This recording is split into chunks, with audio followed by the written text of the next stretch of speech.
Good evening, everyone. We're going to call the school board meeting to order. You are at the Williamson County School Board meeting. Our first item on the agenda is to record attendance. School board members, if you wouldn't mind recording your attendance.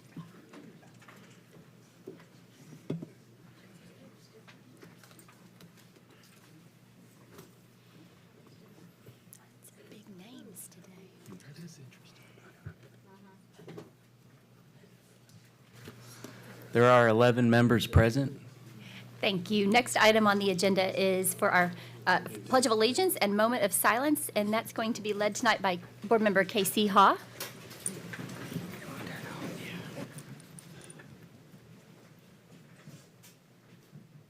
I pledge allegiance to the flag of the United States of America and to the republic for which it stands, one nation under God, indivisible, with liberty and justice for all.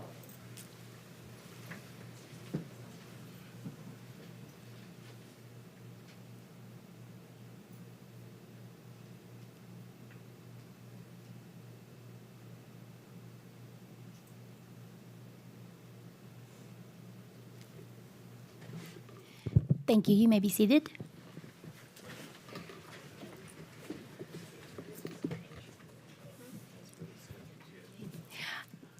The next item on our agenda is the approval of the agenda. Thank you, Mr. Welch. And do we have a second? Ms. Apria, thank you. We'll open the floor for discussion.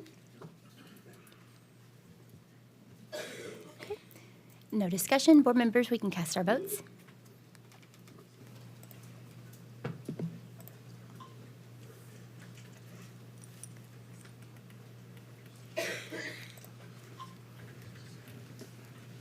The vote is 11 yes, 0 no. Thank you. Agenda is approved, so we will go on next to the approval of the consent agenda. Oh. Oh, we should do that. Yes. You can skip public comment. So sorry about that. You guys have shown up with all good intent to speak to us, and I will thank you very much, board member. We do have next on the agenda the public comment, items of particular public interest. This is where several of you have shown up tonight to speak with us. And we do allow for 30 minutes of public comment each board meeting. Tonight we have around 28 members of the public who have signed up to speak with us. So we are going to allow 1 minute per member of the public. And as I call your names up, I am going to call 2 people at a time. That's just so the second person is aware that you'll be next. You don't have to come up, just know that you're coming. The screen at the podium will have your time so that you can track to when your minute's about to be up. So our first 2 members of the public are Tiffany Wilson-Mobley, followed by Amy Cook.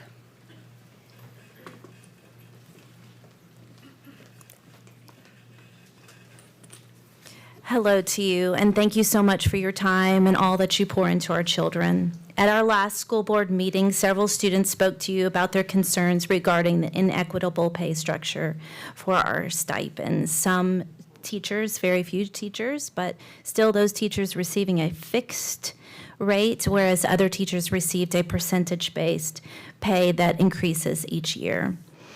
After listening to their talks, their speeches, and listening to your discussion, it was evident that we all agree that the stipend schedule is not equitable. And so I'm just here tonight to say, please don't let this fall off your radar.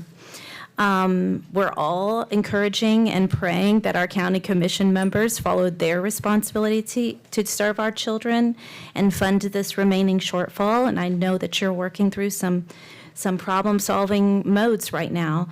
But regardless, please don't let those uncertainties change your mind about rectifying that inequitable situation. I'm out. Okay, thank you so much for your time. Appreciate you. Thank you. The next member of the public is Amy Cook, followed by Eden Cook. Hello, and just want to start off by saying I'm Amy Cook, District 5. Thank you, Jen, for all your work in our district. And I want to thank you, Mr. Golden, because like the last lady said, we are so appreciative that now y'all are getting ready to, I think, meet with the KE, whatever it is.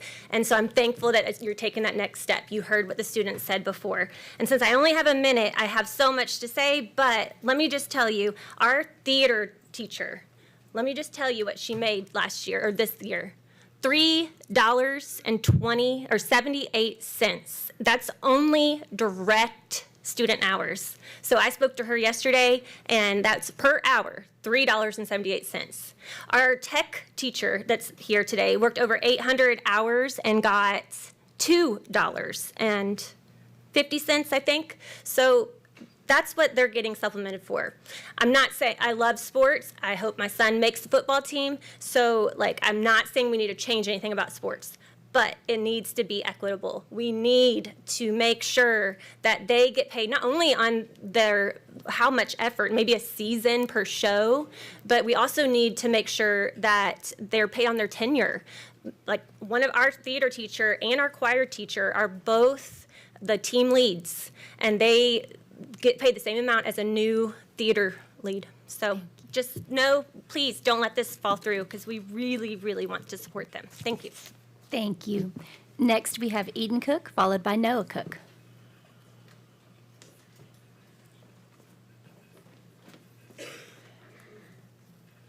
Good evening, everyone. My name is Eden, and I'm an 11-year-old student at MCES. I want to talk to you about something very important, the importance of supporting our fine arts teachers. Here's the thing. Our fine arts teachers are not given the same support and pay as the coaches. Every fine arts teacher should receive a supplement that is comparable to what the athletic coaches receive. Athletic coaches are very important, and I do not want them to receive any less. However, the fine arts teachers work all the school year and get paid less than what our first-year teacher gets paid for an athletic season. I know I'm only 11 years old, but even an 11-year-old can recognize that that is totally unfair. And if you're a county commissioner listening to this, please give our teachers a raise. I did the math, and if you have a $1 million home, your taxes would go up $8.16. And I'm pretty sure that's just less than one McDonald's value meal for us. Thanks for your time. Thank you. Next, we have Noah Cook, followed by Erica Boughton.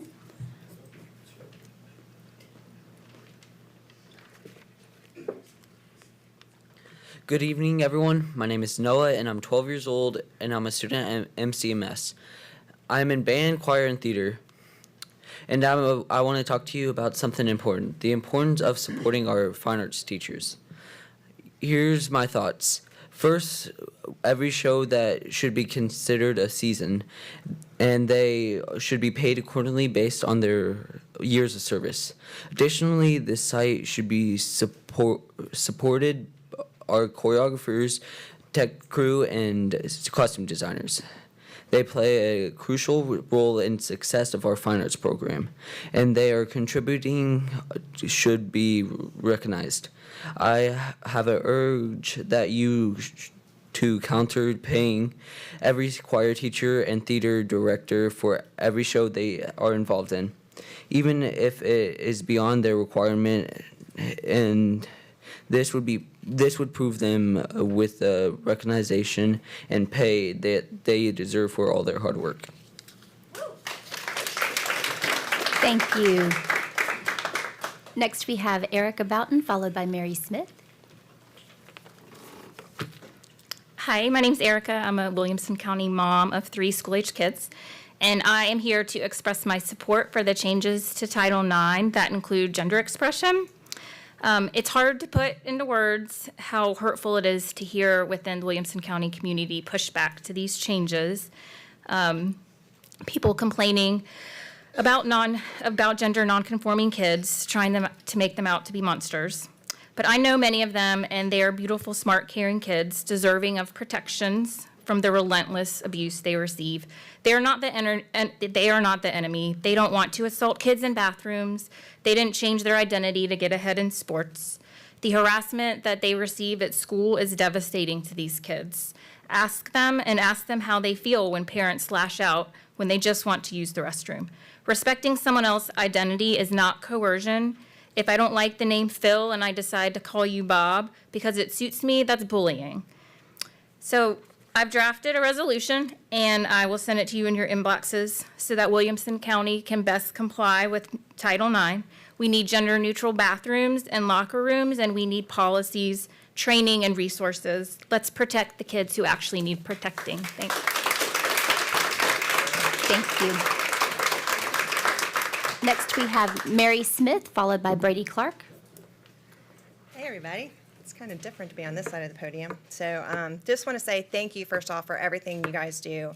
I also want to extend my sincere appreciation to your thoughtful discussion you had during last Thursday's work session regarding the budget. I also want to thank the board members and school board candidates who attended the recent Education and Budget Committee meetings. It's evident, based on those discussions, that there are several avenues for us to explore in pursuit of what one school board member aptly termed a common sense compromise.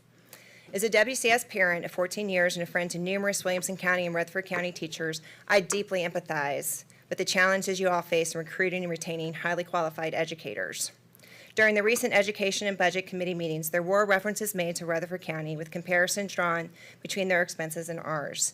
While I acknowledge this isn't an exact match, it's evident from the numerous emails we've received that our teachers are making these comparisons. So where do we go from here?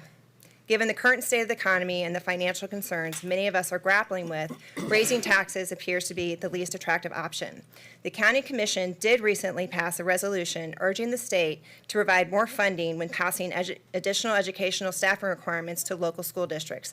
This is a crucial issue to address as it places additional strain on local funding authorities to bridge the gaps when we are already contending with aging infrastructure and growing populations. For now, it's imperative that we work together in finding creative ways to address our 0.02% budget gap without further burdening our property owners and ensuring our teachers they know they are valued. Thank you. Thank you. Next, we have Brady Clark, followed by Laura C. Hi, my name is Brady Clark and I am in 8th grade. I am here to advocate for a change in the payment structure for Williamson County Fine Arts teachers. I know there are bigger budget issues at stake right now, especially the 6% teacher raise. But we still want to honor our fine arts teachers and stand before you with our support. For the past 3 years, I've taken a part in theater and choirs at my middle school. During that time, my directors have put in countless hours of their time working for the benefit of my school, myself, and my peers. The knowledge I've gained in theater and choir has not only helped me grow as a performer in middle school, but will benefit me in the future. The fine art directors persistently go above and beyond their contractual obligations. Their work is visible to see through the productions they produce and the skills that shine through their students. I believe that all fine art teachers and athletic coaches should be supplemented for their time and service to our students. This supplement, however, needs to be equal and fair across the board. This discrepancy in our fine arts teachers are supplemented leaves students and parents, along with our amazing teachers, feeling like they are not appreciated for their craft. This is not to take away from the great work of our coaches, but to greater recognize the amount of work that fine art teachers do. Thank you. Thank you. Next, we have Laura C., followed by Stephen Hickey.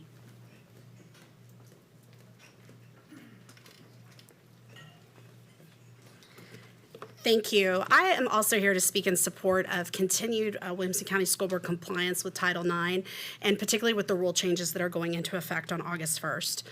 That some members of our community are ignorant about and apparently terrified of transgender children does not mean that the school board can or should defy federal Title IX regulations.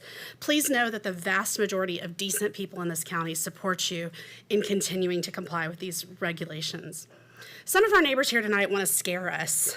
They're afraid that a child who uses a private restroom cubicle is somehow a threat because they're taking care of their private bodily functions there, or that a child using puberty blockers, which as the name tells us, stop puberty, thereby negating any potential athletic advantages that might come from going through male puberty, is somehow going to keep their child off the middle school soccer team.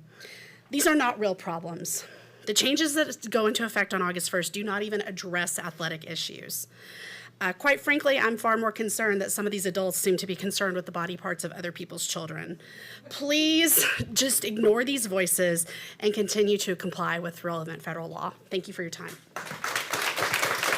Thank you. Next, we have Stephen Hickey, followed by Peg Rossetti. Good evening, school board members. Thank you for what you guys do. We appreciate it. I'd like to ask, where did the 10 million and 2 votes come from? The County Commission Education Committee apparently voted on a $545 million budget that included a 5% across-the-board raise.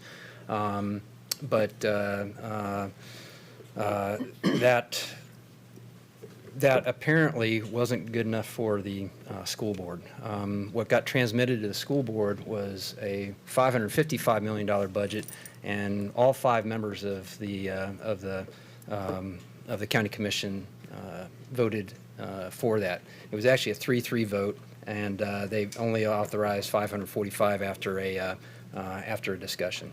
So I'd like to know how you guys came to know 555 million and 5 votes versus what actually happened. And I think you need to get to the bottom of that. Thank you. Thank you. Next, we have Peg Raciti, followed by Corey Martin. On August 1st, the feds will have a new regulation for Title IX. They have demanded that local schools who receive federal money, it's 0.3% of the school budget, must implement or they will lose federal funds. Where I come from, in New Jersey, this is called a shakedown. It demands that boys can use girls' bathrooms and locker rooms and vice versa. The regulations say it is for those whom identify as trans, but who decides that? The students themselves. This resolution is of the slipperiest of slopes. Currently, there are schools in this country who have put litter boxes in the school bathrooms because the students think they are cats, and it's true. Now, use your imagination on where this can go. There is no ruling as of yet on girls' sports, but we all know that soon they will take away girls' sports as we know it. It already is happening across the country. AG Scarmetti has filed suit due to these new regulations, and I say that the Williamson County schools need to follow the state. Thank you. Thank you. Next, we have Corey Martin, followed by Christine Udy. Thank you, Madam Chair. My name is Corey Martin. I'm with One Wilco. I'm here to follow up on what Pastor Bryant Herbert spoke about last month. Specifically, what actions has WCS taken in response to the Fostering Healthy Solutions report that was commissioned in 2021, and what further actions are being planned? It feels like there's been a lot of attention committed to policy around disciplinary actions and reporting of bullying, which is great, but I want to make sure that we don't forget that the recommendations didn't stop there. Since this report was released, we have seen a steady decrease in the percentage of African American educators employed by WCS. In 2021, it was 1.7% of teachers, and the next year was 1.6%, and the year after that was 1.5%. African American administrators went from 9% to 7.6% to 7.5%. So this is a metric in which our schools are actively declining. Golly, I had more to say. But I would love to know what the plan is and who's responsible for communicating the progress that we're making. Thanks. Thank you. Next, we have Christine Udy, and I apologize for the pronunciation, followed by Maxwell Udy. Good evening. My name is Christine Udy. I'm a student at Renaissance High School. And I have been involved in theater all throughout my middle school years. And the real reality of it is that being in those arts programs have given me so many opportunities. I've been an intern at Nashville Children's Theater, where I shadowed the stage manager and got to get real professional experience, as well as winning Technical Theater All-Star at Junior Theater Festival 2023. And the real thing behind that is that I would never get there without my theater director, Miss Allison Isam, and she is not getting paid in an equitable way. She's at a flat rate in which she's being paid, as opposed to coaches, and that is completely fine. I love the way that the coaches are paid, but I feel like any fine arts teacher should be paid in the same manner because of just how that works. Thank you. Thank you. Next, we have Maxwell Udy, followed by Gary Moore. Hello, I am Max Udy, and I'm a 6th grade student at Mill Creek Middle. I have witnessed firsthand how hard our fine arts staff have been working, and the fact that they're not getting equal pay as the other teachers or as the athletic coaches kind of bothers me. They work really hard, and one of the teachers has put in over 800 hours, and that has a hourly pay of about $250. There's a $2.50. Sorry. Yeah, they get a set amount of $1,925 a year, and honestly, I think we should reduce the pay gap. Thank you for your time. Thank you. Next, we have Gary Moore, followed by Barb Sturgeon. Okay, whoever controls education controls the future because they have the key to the hearts and minds of all children. Okay, adults have choices, children do not. If they did, then we'd let them vote, they'd get drunk, they'd smoke, do drugs, they'd do all kinds of things that we adults do. But they don't. So let kids be kids. Let's think about the things that they should or shouldn't be doing, because we're what? You people are shepherds of the flock. You're the shepherd of this group of county board. The county board are the shepherds of the children. So we need to look at all children, see what their desires are, I guess, but we have to make the overall decision according to what God would want us to do. He'd want us to love everybody, but we can love the results of some of the things that are going on. So please stand up and act appropriately and do this in favor of all children. Thank you. Next, we have Barb Sturgeon, followed by Eli Givens. Thank you. Good evening, and thank you for serving our students in Williamson County. I'm sorry if I'm abrupt, but I thought I had more than 60 seconds. We all agree that teacher salaries need to be raised, and I hope that the school board chooses to make this their #1 budget priority. It's up to the Williamson County School Board, not the County Commission, to make these priorities. The Budget Committee this year recommended a budget that required no property tax increase, and all the other county departments tightened their budgets and were able to provide a 6% pay increase while staying within the guidelines by the County Budget Committee.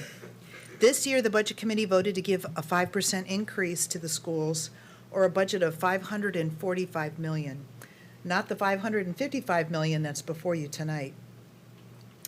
Based on last year's budget, that's a $28 million increase, which is more than enough for a school raise of $16.7 million. Williamson County taxpayers fund a whopping 71% of the budget for schools, where other counties only fund 11 to 30%. So I would argue that the County Commission has and is strongly supporting and fully funding our schools. Approximately 75% of the county budget pays for schools. The County Commission is doing their part while respecting taxpayers and their hard-earned dollars. Not everyone in Williamson County is rich. I'm sure by now you're well aware of the comparison with Rutherford County, who educates about 25% more students at the same budget the Budget Committee is recommending of $545. RCS pays their teachers more. RCS is one of the fastest growing districts in the state. And the enrollment in Williamson County has been relatively flat for the last 3 years. Thank you. I have to make one more point.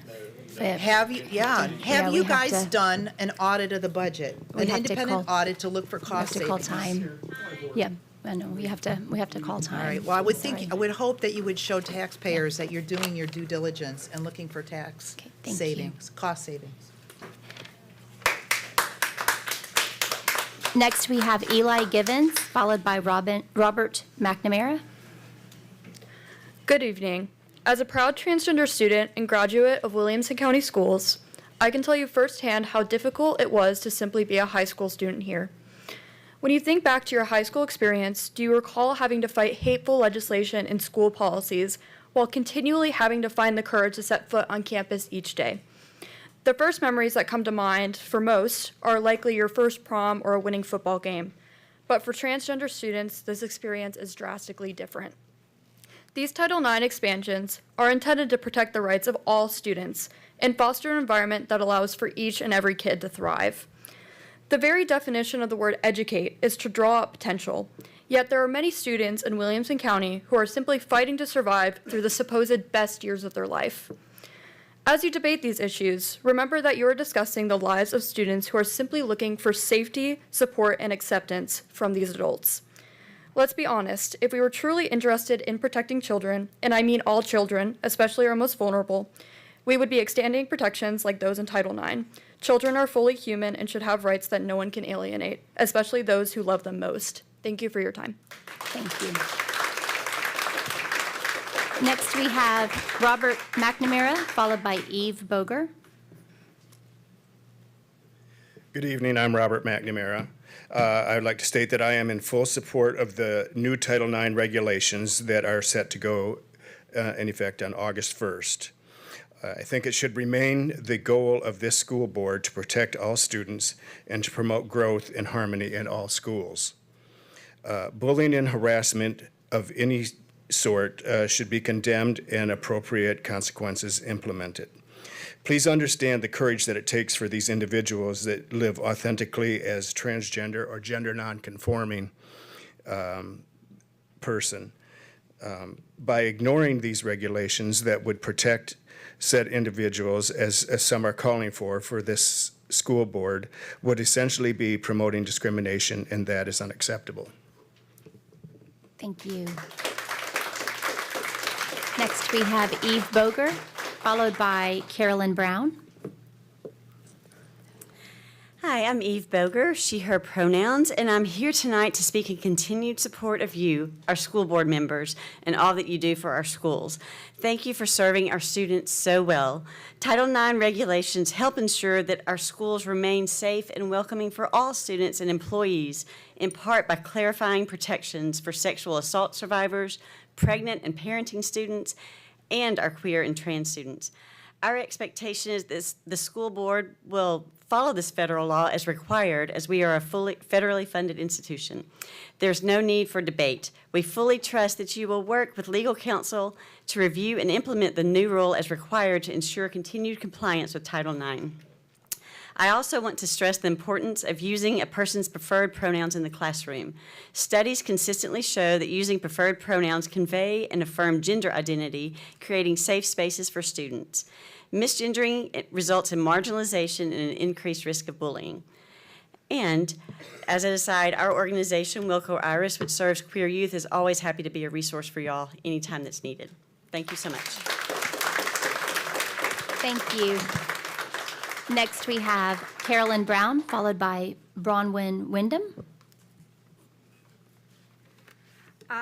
When talking about the county, to some of my county commissioners, they expressed a need for assistance in researching issues that are being brought to them for discussion. I imagine this holds true for each of you as you're facing issues that confront our public school system.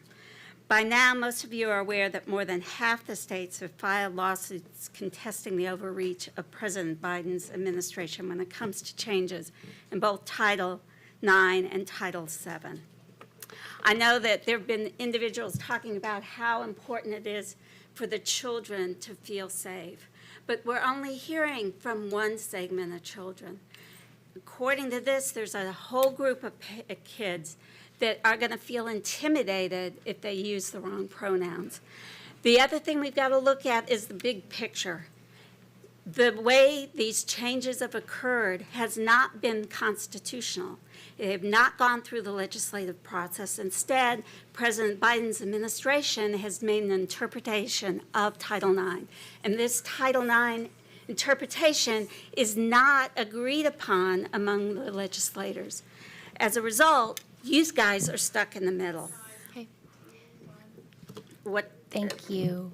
I've submitted a resolution to all of you through your email. Thank you so much. Next, we have Bronwyn Wyndham, followed by Diane Cochran. Hi, my name is Bronwyn Wyndham. I go by she, her. I am the mother to 7 children, 4 of which in the Williamson County School District. I am also the first openly gay Real Housewife. I moved here recently, and it has been such an amazing platform, an amazing place to learn and grow from all the people here. Studies have shown from the Trevor Project that 41% of our queer youth contemplate suicide. 14% attempt it. It's even higher for our transgender students. 3/4 of queer youth say that the local acts in their government contribute to their good or not so good mental health. So by upholding Section 9, Title 9, we can save children's lives. We can keep our kids alive. I am the mom to a gender nonconforming child, and it's not easy. It's hard. And when you're met with bullying on a daily basis, you want to stand up for your child. This will help protect our kids and keep everyone safe. Thank you. Thank you. Next, we have Diane Cochran, followed by Lucy Pitt. Thank you, Madam Chair, and thank you, Board. My name is Diane Cochran, and after watching your working session last week, I was really concerned about the discussion around the new law that outlines appropriate content for our libraries in schools. Personally, I wholeheartedly disagree with that law. I believe it's an overreach. However, I also understand it's a state law, so it has to be followed. I, for one, trust our school professionals to select appropriate literature based on their years of experience and their education. Restricting certain books can limit students' access to diverse perspectives and valuable educational resources, which can potentially hinder their intellectual development. It creates a better understanding of their peers and the real world around them. Seeing diverse viewpoints enriches our understanding of history, traditions, and our values. We communicate more effectively, and it fosters creativity by combining ideas with various mindsets. These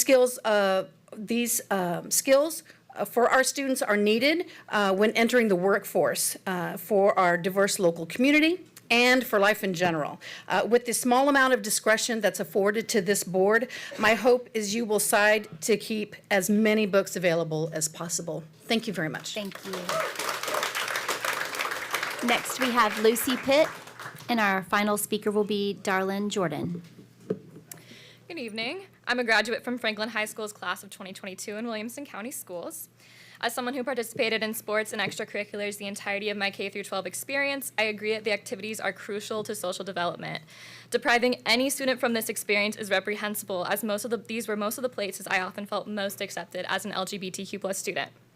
Including LGBTQ+ individuals, specifically transgender and gender nonconforming individuals within Title IX, does not jeopardize women's rights or student privacy, and in no way destroys fairness within sports. This new rule actually increases fairness by allowing all students, regardless of gender, to participate in everything. Claiming the addition of gender identity to Title IX strips parents of their fundamental rights to direct the upbringing of their children, and then claiming to care about all children is absolutely deplorable. All children must include LGBTQ+ children. It is still your right as a parent to discriminate against LGBTQ+ individuals and make your hate known publicly, but I urge you to ask yourself how that benefits your child. I urge the board to continue to enforce the additions to Title IX and work to protect all students in Williamson County. Thank you. Our final speaker is Darlene Jordan. Hi, yes, good evening, school board members. My name is Darlene Jordan, and I am here to bring to your attention the recent developments regarding changes to the Title IX regulations proposed by the Department of Education, which may have significant implications to our school district. As a concerned educator, over 20 years' experience in the Williamson County school system, and as a current substitute teacher of the last 5 years within the community, I feel it is essential for our school board members to be aware of these developments and their potential impact on our educational environment, which is our classroom. The Department of Education has recently released a revised Title IX rule scheduled to go into effect, as you all know, August 1. While these changes are slated to take effect in August, it is important to note there is anticipated legal action. Additionally, school districts are not obligated to align their policies with the new regulations at this time. Superintendents of other states, such as Florida, Louisiana, Montana, Oklahoma, South Carolina, are taking legal action along with Tennessee. We should follow their lead. As an educator, I am deeply concerned about the potential implications such as male students identifying as females, access to facilities designated as female only, female you. athletes denied opportunities for sports teams, and students and teachers forced to submit to Thank compelled you, speech ma'am. and losing free speech. Thank you for your time. Thank you. All right, we appreciate everybody for coming in and speaking with us tonight. I know it's super hard to stay within that 1 minute, and I really, really am sorry that we do have to limit that time, but thank you very much for coming in tonight and for all of your participation and comments. Our next item on the agenda is the approval of the consent agenda. Right before we do that, I want to acknowledge Deputies Phil Hunt and Matt Smith for being here, so thank you so much for being here with us tonight. So, board members, we do need to approve the consent agenda. Mr. Welch, thank you. Do we have a second? Mr. Galbraith, thank you. We'll open the floor for discussion. Okay. Board members, we can cast our votes.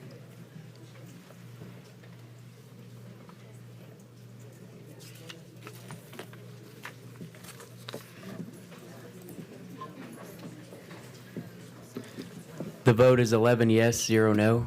Thank you. Motion did pass to approve the consent agenda.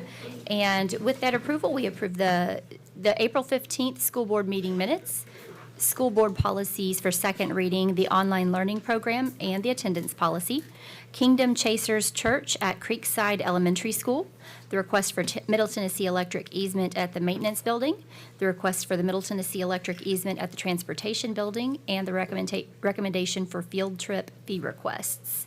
The next item on our agenda is communications to the board. And the first item is the superintendent's report. Mr. Golden. Thank you, Madam Chair, and thank you, those of you who spoke tonight. Very much appreciated. As you all know and have shared with me multiple times, hearing from students is a great thing. So we very much appreciate the students who've shared. I'm going to speak a little bit to some of the public comments, but first I do want to let you all know that back on Thursday night I told you that the State Department of Education was scheduled to get us what I call the quick scores or the raw scores from TCAP by today. They have in fact gotten us those scores. I want to give you a little bit of an update about third grade and fourth grade. All our third grade parents will get a letter in Skyward tonight. It's scheduled to go out tonight to let them know where their child is on that third grade promotion and retention law. So it will vary a good bit because the avenues for that have changed a little bit over the last year or so. So do encourage parents to look at the Skyward. We were actually sending an additional email to parents to let them know that that's there. As part of that, our elementary team and instructional team is working together to prepare for the summer school, what they call the summer camps, to give those students who need that option that ability to prepare for that. And again, that is actually scheduled for June. I also wanted to let you know that last year's third grade class, this year's fourth grade class, obviously, had 134 students who you may recall at the time were at risk of retention in fourth grade.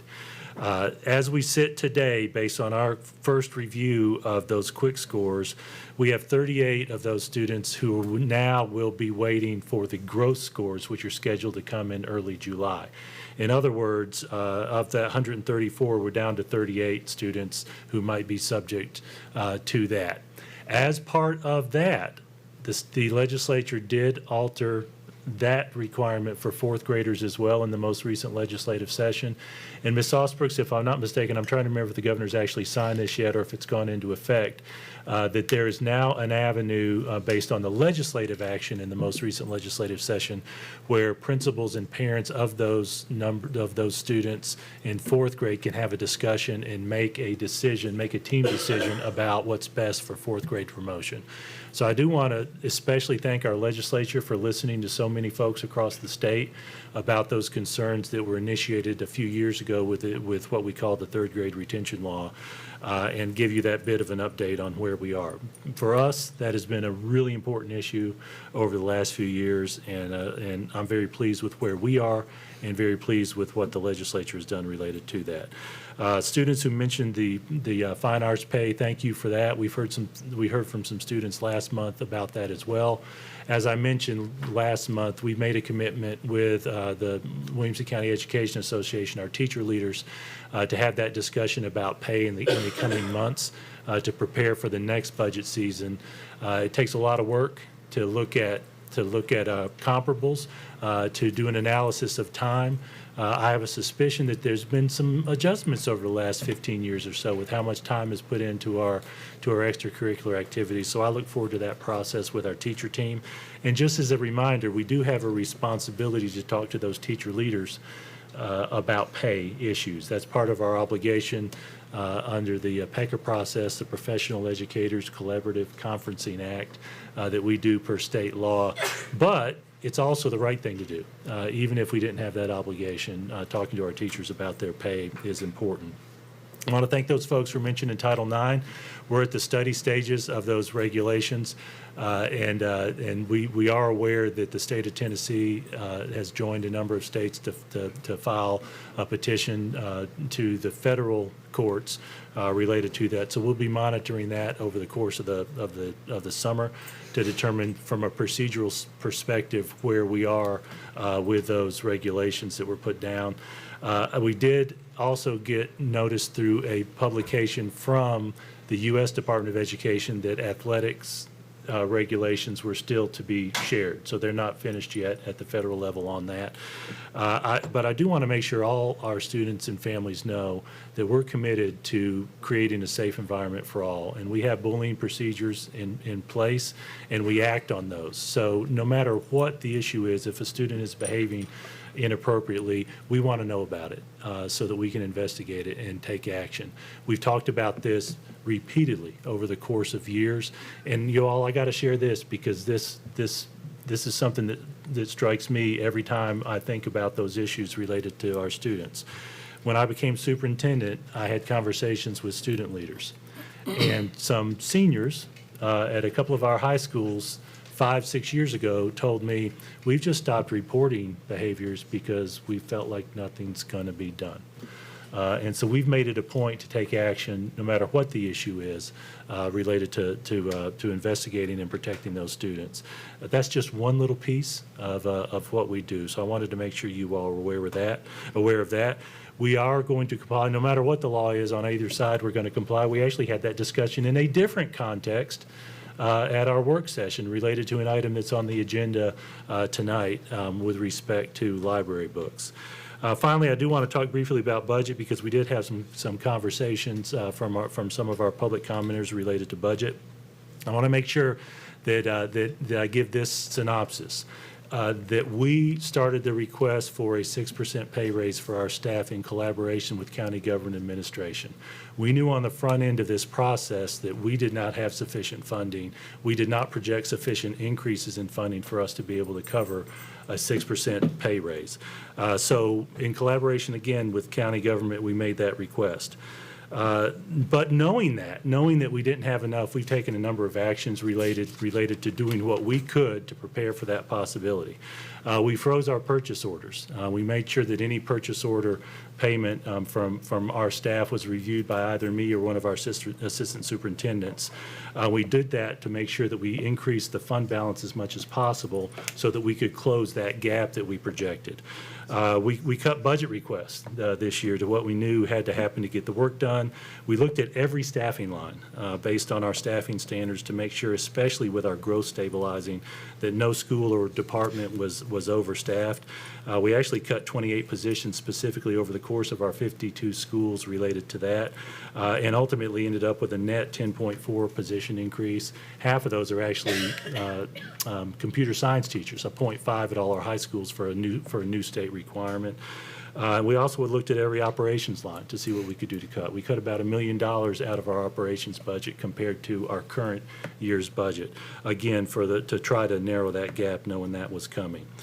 So our gap has dropped by about $15 million from where we started, in part because of county government's working on some of the insurance costs, and in part because of what we've done. The last few weeks, we have had a lot of questions, and some of those questions are to be expected. Questions about, couldn't you cut? And I just wanted to emphasize that we've looked at that. And we know that we're going to either need some more funding for that $10.5 million, or we're going to have to cut either programming or the pay increase. We very much appreciate the County Commission. I will tell you, I encourage folks to look at our WCS by the Numbers website. The County Commission has done some pretty amazing things to help us increase our teacher pay over the last 4 or 5 years. The governor just a couple of years ago set a standard that the minimum pay for teachers starting in 2025 is to be $50,000. This proposal keeps us 1 year ahead of that minimum standard from the governor. But the reality is that because of the funding structure in Tennessee, the burden is more on our county than most everyone, if not every school district in the state. As an example, I know Rutherford County was mentioned, and we've spoken to that once or twice in some of the county commission meetings. At our work session last night, Thursday night, we mentioned to you that we did a little bit of a deeper dive into what's been published at Rutherford County. One example, the largest gap that we see between our budget and Rutherford County that we mentioned was that our special ed funding on our operational budget is a little over $40 million more than what shows up on Rutherford County's. That's one example. And what we know is that the federal funding is substantially different. And we don't know for sure because of what actually shows up. But it looks like on its face that likely that because of the federal funding being at a little over $50 million for Rutherford County compared to 16 for ours a year ago, it's probably a little bit of that difference. What we do know is that it's very difficult to compare budgets to budgets, and that's one example why that you really need to drill down. I'm going to give you one other example just as we prepare to discuss this.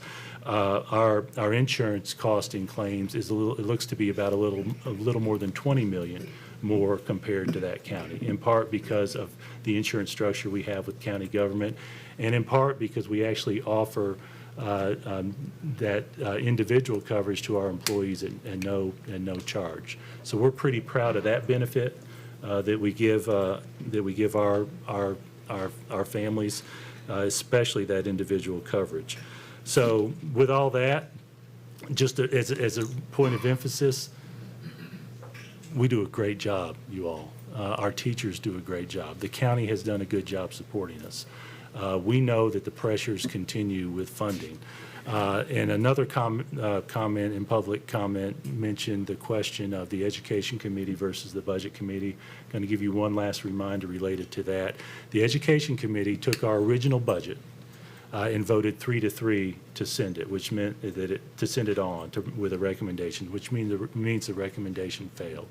The County Budget Committee, almost 3 weeks ago, just a little under 3 weeks ago, voted to reduce that budget to $555 million based on a couple of items. One was the county reduction in their ask of us for insurance, and second, an additional $2.5 million.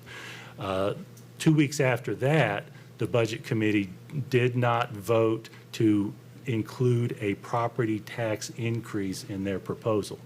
And that failed 3-2, which means, in effect, we do not have any additional county funding beyond what was projected at this point.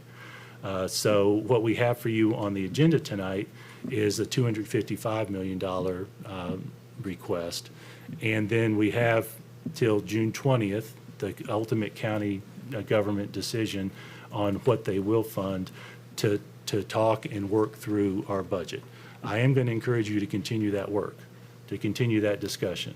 We believe that there's a chance that we'll be able to narrow that gap even more based on our fund balance, and I expect to have some ongoing discussions knowing where we are with budget.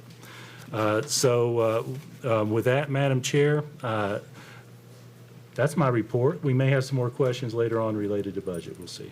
Okay, sounds good. Carol? Oh, sorry. We do have some comments. Mr. Brown? Just for context and a little historical framing, and I know I thought about asking this in the budget discussion, but since you just talked about it, I'll ask it now. Remind us and the public when this body first approved the 2024-2025 budget. You And then- approved, oh, sorry, go ahead. Go ahead, please. March, at our March regular meeting. And the amount of that budget that we approved then was? Trying to remember the exact number, Ms. Farmer. I'm going to estimate it at 570 something? 566. 566, thank you. Okay, so 566 I million. just wanted to get that on the record. So we passed a budget 2 months ago at 566 million. I don't remember if that was unanimous, but it was close. And then we now have a budget before us that's $11 million, almost $12 million less than that. Is that fair? That's right. Okay, thank you. Okay. Anybody? All right, that's my report, Madam Chair. Carol Birdsong has our monthly celebration, student staff spotlights. Thank you, thank you, thank you. And yes, we have lots of students to celebrate this evening. We are going to start with something cool. This is the Summit High. They call themselves the Kitchen Team. They competed in the MIT Create Challenge and won in the product feasibility category. Now, they created a tool for those who have struggles with their grip or who might have arthritis. And they are James Rayfield and Cole Watson. Now we're going to move on to the National Speech and Debate Association. First place in the Senate is Parsa Kiraloe, and his instructors are Harriet Medlin and Matt Grimes. And also from Nolensville High School, first place in the House is Jonathan Ukarar, and his teacher is Wilson Boyd. In the Tennessee High School Speech and Drama League, Public Forum Debate state champions are Meredith Yount and Jasmine Merrick. They are from Brentwood High School, again, Harriet Medlin and Matt Grimes. From Summit High School, this is Ella McCullough, and she is our state champion in congressional debate. Christina Crutcher is her coach. And we're going to now talk about the National Academy of Television Arts and Sciences Student Awards and board members. Our schools pretty much swept this competition this year. These are called the Student Emmy Awards. Actually, I'm not supposed to use the word Emmy, but the Student Awards produced by the same people who do the Emmys. So it is big stuff. This is Brentwood High School's WBH9. Their crew won for Best Newscast. For Best Commercial, this is David Ward from Brentwood High School. From Brentwood High School also, this is Eli Price for the Best Music Video. Their teacher is Sloan Ashworth. From Fairview High School, Jacob Halford and Christian Halford, and they won for Best Nonfiction. Their teacher is Rob Gregory. From Franklin High School, Braden Fox won for the Best News Story. Carrie Thompson is teacher there. And Best Writing, Nick Lazarus, Kyle Dyra, Cannon Paisley, Liam Phillips, and Braden Fox. Best Sports, Anna Ray Jones, and the Best in Arts, Entertainment, and Cultural Affairs, and this was for their Franklin Lip Dub, where they celebrated their 10-year anniversary, and they won in that category again, Carrie Thompson, their teacher. From Independence High School, this is Ryan Canabin, and who won for Best Editor, Matt Balzer, is their instructor there. And from Nolensville High School, Best Fiction, Eric Youngkins, Mason Davis, Cash Street, and Cameron Olenek, Brian Bass. Not the principal Brian Bass, but the TV teacher Brian Bass. And then let's go to Page High School. This is Haley Zender, who won for Best Talent and Best Director. Yes, 2 awards for Haley. Best Photographer, Kaylin Hemingway. Their teacher is David Holt. And at Ravenwood High School, best public service announcement, Mia Johnston and Caitlin Brothers. Lily Keene is their teacher. Now we're going to talk Science Olympiad. And oh my goodness, Science Olympiad, your state champions, Code Busters from Brentwood High School, Catherine Perez and Katie Wang from Brentwood High School in Detector Building, Andrew Gann and Luke Halls from Brentwood High School in Ecology, Trishita Paul and Tibra Paul from Brentwood High School in Microbe Missions, Ryan Godoki and Andrew Gann. Their teachers are Margaret Bernard and Abigail Hawking. From Ravenwood High School, and y'all, they are your state champions of the Tennessee State Science Olympiad. And individual categories in astronomy, Sophie McAtee and Sophia Wang. In geological mapping, Angie Balage and Sophia McAtee. And from Ravenwood High School in the optics category, Christina Chin and Rylan Hoskins. And in the robot tour category, Rowan Kilaru and Aditya Pradeep. And in the tower category, Gwen Mosier and Grady Landry. Avril Bersetta is their coach, teacher, and we have a staff spotlight tonight, y'all. This is Rose Helmers from Ravenwood High School, our Tennessee Music Education Association Young Music Educator of the Year. And before I leave you, I'm going to leave you with just a little tease for next month. And if you want the scoop before next month's board meeting, you can read In Focus tomorrow. Comes out on every Tuesday, sometimes on a Wednesday, where we are going to announce 26 perfect ACT scores by our students, just adding up to that total. Okay, congrats to all of our students and staff members.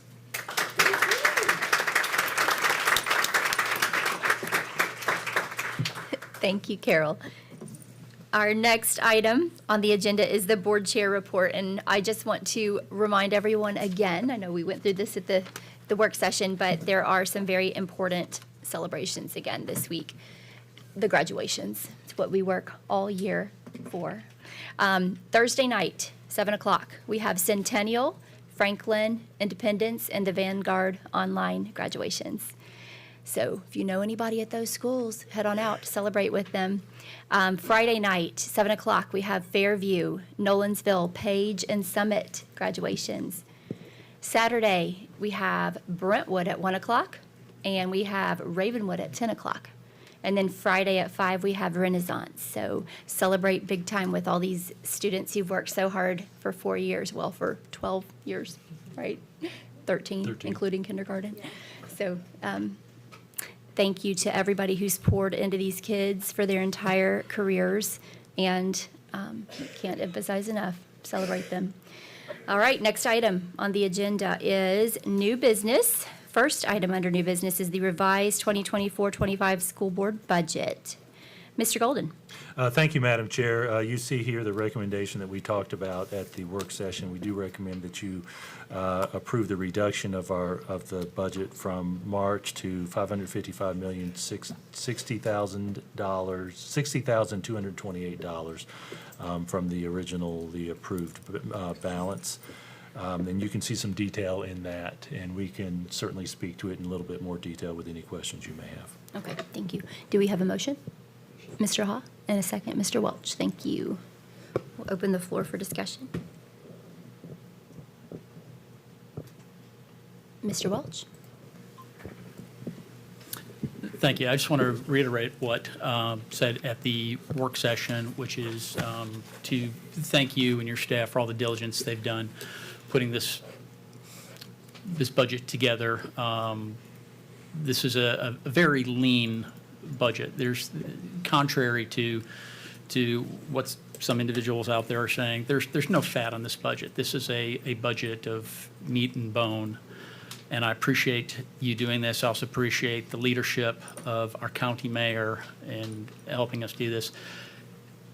Williamson County didn't get to what it is by accident. There's a lot of history and hard work that made us the envy of the state. And this school district right here, as well as our sister district, Franklin Special, are huge parts of that. And so I'm very happy to put my name on this budget. I think the raise that we have for our teachers in it is both reasonable and well-deserved. Also appreciate some really kind of good questions and good points by some of our colleagues that we talked about Thursday night. Jay, I thought you had an absolutely wonderful call out. The 3% of our budget is when you combine finance, human resources, maintenance, communications, all of them together, it's 3% of our budget. That's pretty darn lean. And Josh, I also want to compliment you for sort of tallying up what the increases are that we're mandated to have. We're mandated to buy new textbooks. We're mandated by our county for an increase in the healthcare costs. We're mandated for these positions for computer science. And that when you strip those out, this is a flat budget. There is no increase here. So I'm very supportive of this. I appreciate this. And I think it's important to go on record and say any reduction in this budget is a reduction in either student services or it's a reduction in the pay raises for our teachers that they've been promised. Our teachers are aware of that, and I plan on doing everything I can to make our families aware of that as well. So thank you. Thank you, Mr. Welch. Mr. Brown? Thank you, Madam Chair. I said a lot at the work session on Thursday night, so I won't repeat everything. And I think a lot of things have been said, both at the work session or will be said even more tonight.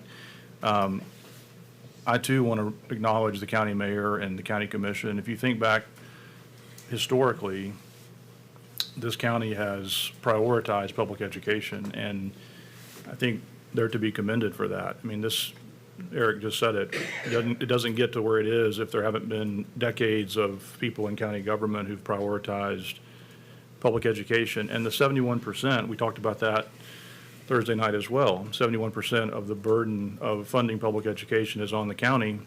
It is a burden, but it's also a choice that the county makes. I think that's important to say too. And again, to their credit, they've made that choice to fund it and really gone probably above and beyond what they're even required to do in some cases. So I think it's important to say that because the county commission is a partner in this. They're not adversaries.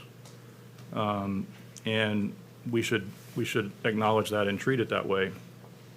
But it's also obviously evident that we're in different places. At least we in the budget committee are in different places in terms of where the number that we're talking about considering for this budget. And I think unfortunately what's happened is there's a lot of misinformation out there. And I think most county commissioners, again, to their credit, are operating in good faith. Most people in the public are operating in good faith to try to get to a solution, an outcome here that's favorable. But the misinformation is really unfortunate. It's come up in some of the emails that we've received over the last 48 hours. It's not based in fact. And I think, those who really want to get to an outcome here that's favorable and be able to support the teacher raises, which I think most everybody wants to do. They've stated that publicly. We've stated that publicly. If we really want to get there, we got to operate in good faith. Hopefully that's what's going to happen over the next 30 days before the county commission makes its vote. And I just want to say that I think the right approach for us, given the actions that we've taken starting in March, approving this budget once already, with the raises included, with the prioritization that we've already agreed upon, I don't think those priorities have changed. So I think the right posture for us, for me, is to pass the budget as recommended tonight. Let's have conversations in the interim with the county commission. Let's see what the will of the full county commission is. We're talking about budget committee action. We're not talking about the full action of the full commission. So let's see what the full body of 24 county commissioners decide to do. I think there's been some conversation about other possibilities for revenue sources, other things that can be looked at between now and then. So let's see what that yields. And then if the result is a cut in the budget, we'll come back and make adjustments. That's my view of it. Thank you. Mr. Galbraith? Thank you. I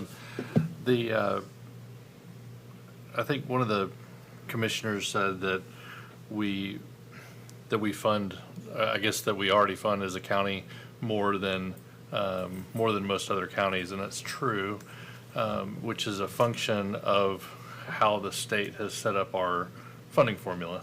So we pay the second most money out of the funding formula as anybody in the state. I think first was Sevier County, so their tax base relative to their population is more than ours, but we're second. And so, which essentially means that the funding formula assumes that we have more money than we actually do to fund our budget. So if we, at one point, this was pre a lot of inflation, but it was about an $80 million amount. If you take the average property tax that the formula assumes we have, and we have the lowest property tax rate in the state, but we pay the highest amount of per capita, per household taxes and property taxes across the state. So we have the lowest rate and pay the most in property taxes. But at the end of the day, the way the formula works out, the state thinks that we have this $80 million plus of money in our budget to fund everything in the county. Now, I mean, obviously, a big portion is going to go to schools. But if we had $80 million in the budget, a lot of it would go to schools. A lot of it would probably fund other things in the county that the county commission has over the years made sacrifices to have the tax rate as low as possible and still fund our schools, and probably to the detriment of some other things that we could probably do in the county if we didn't. So it's completely up to them. I think what we have as a common goal, I heard out of the budget committee and the unanimous resolution that they passed to talk about the iniquity of the formula itself to the state, is we can all get behind that. So I'm welcome to work with the county and anything that we need to do to go petition our state leaders and to get more funding, to bring back a couple of pieces of the formula that have been taken out over time, and things that I believe should be done legally. But I think we can all agree that it's the state formula that puts us in this boat, and I don't want to make it the problem that our teachers have to bear the brunt of this year. So until we can figure that out, I think we have the obligation to provide the needed amount. And I've provided multiple, in discussion with a couple of commissioners, there are multiple ways that you can fund this $555 million that don't require a tax increase. So our continuation with this 555 is nothing more than the acknowledgement that this is the amount of money that we need after, thank you, Jason, for cutting 28 positions out of the budget to fund, granted 38 positions, right? But so, and then $1 million of operating expenses. I mean, we're cutting where we can, but there's not a whole lot of fat to cut. So I appreciate the scalpel that you've used to do that. But I'm in full agreement that this is the right amount, and then we wait to see what the full county commission says. Thank you. Thank you. Ms. Clements? Thank you, Madam Chair. First of all, I love that our county puts such a high precedence on our education, that we fund our schools so well, and we've always funded our schools so well. That being said, when we found that there was going to be a shortfall, it just disheartened me to see how the first thing that people were saying was, oh no, the teacher salaries, or the teacher raises, we're going to have to, they're in danger. and I shared this with Superintendent Golden this past Thursday, and he encouraged me to reiterate this. That should be the first thing we protect. Above all, our teachers are the heart of our schools. They are our front line, and we have to let them know that no matter what, they will get their raises. It may be that we take a lower percentage of, we buy not all the Chromebooks at the secondary level. It might mean that we cut some other things, but we have to know that we have to let the teachers know that we are behind them and they will get the raises, because that helps morale. And what we are seeing is whatever we do in our comparisons with other districts, we know that we are losing teachers to other districts because they're paying them more. So I do really want us to look at that. And I know that there was a change in the amendment, and the Budget Committee voted. So there's been this discrepancy between 555 or 545. And when we really look at it, that difference is less than 2% of our budget. Is there a way that we could meet in the middle? Could we cut 1% and come back to the county commission? But I think there are ways that we could still stay within this and not exceed our property tax, not increase property taxes, and then later even amend the budget to include the costs that we might need later down the road and work with the county commission. Unless you have a list, you guys. The other thing that I want to say is that in this whole process, and it's saddened me because I see this level of skepticism on both sides. And that being said, I'd like to build that back, and maybe one of the easier ways to do that is to have an external audit, to say maybe there are ways that we're not seeing, because we're the only eyes on this budget.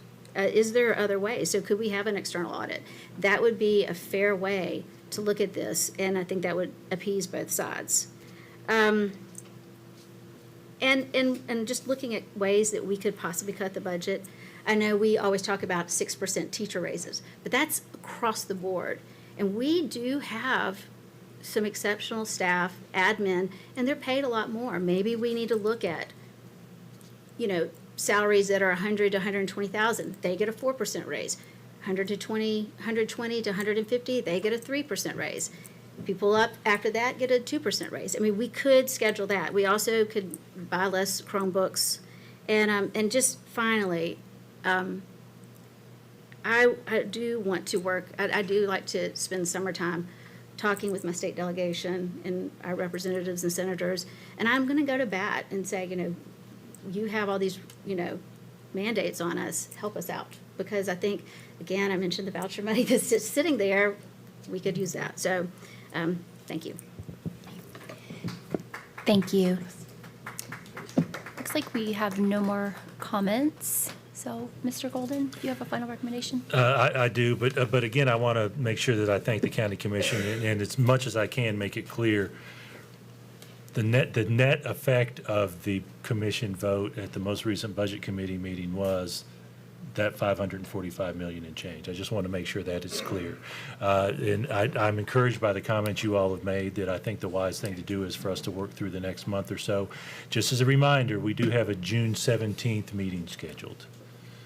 So it may be that over the course of that time, we'll get some more information. I know for sure we'll have a little bit more definitive information on our fund balance, which is one of the sources for our budget. Do recommend approval. Okay. Actually, we do have some more comments coming in. Mr. Brown? Thank you. I'm sorry. Something that Ms. Clement said prompted a question, and that is, Jason, I'm assuming you're already doing this, but I think for the good of this conversation, between now and June 20th or even June 17th, if we have a little more intel on where the commission may be going, are you all working on contingency budgets that in the event that we have to cut, like where would we cut, and so that we can be thinking ahead of, and we're not having to do that spontaneously? Yes, we are. We're drilling down. We're doing that proverbial triple check, and it's not actually proverbial because we did a double check already on all our expenses. What we do know is that finding $10.5 million is not going to, on the expense side, isn't going to realistically happen without cutting some kind of services or us making recommendation regarding salaries. Short answer is yes, we will be working on that, and we've already started some of that work. Thank you. Thank you. Mr. Wimberly, did you have your button pushed? Yeah, but Yeah. You want to go ahead? I'm gonna be last. You want to be last? Okay. Mr. Welch? Just to confirm, we do an external audit every year, don't we? External. External. The state, yeah, we are audited by the comptroller's office. Yes, sir. Okay, and can you remind me what the results of that external audit were? We had no findings most recently. Rachel, I'm trying to remember the last couple of years. The most recent finding we had, was it 3 years ago or 2 years ago? The most recent finding we had was we were too conservative on our budget because that year, 2 years ago, the sales tax jumped. And so they considered that. I want to emphasize that or double check that. So over the last several years, no findings except for one, which that we were, and this is the state comptroller's office, we were too conservative on our budget. That was the only complaint we had from the state comptroller's office on this external audit. So that's my language, Rachel, because she's our accountant. I want to make sure that she describes that language more accurately. That is an accurate statement. It was a not a adequate projection of revenue, so it was an under base, and it was on the projection for the month of June. So we would not have Speaks had for actual itself. numbers yet. Thank you very much. Okay. Thank you. Mr. Wimberly, go ahead. I joked in May that that was the last time I would make this speech, but here I am again. I, Rick Wimberly, have an immediate family member who is employed by Williamson County Schools who may be affected by this proposed budget resolution. My vote on this budget resolution is nevertheless in keeping with my oath of office to fulfill my responsibility as an elected Board of Education member. Signed, Rick Wimberly. Thank you, Mr. Wimberly. Okay, board members, we are ready to cast our votes.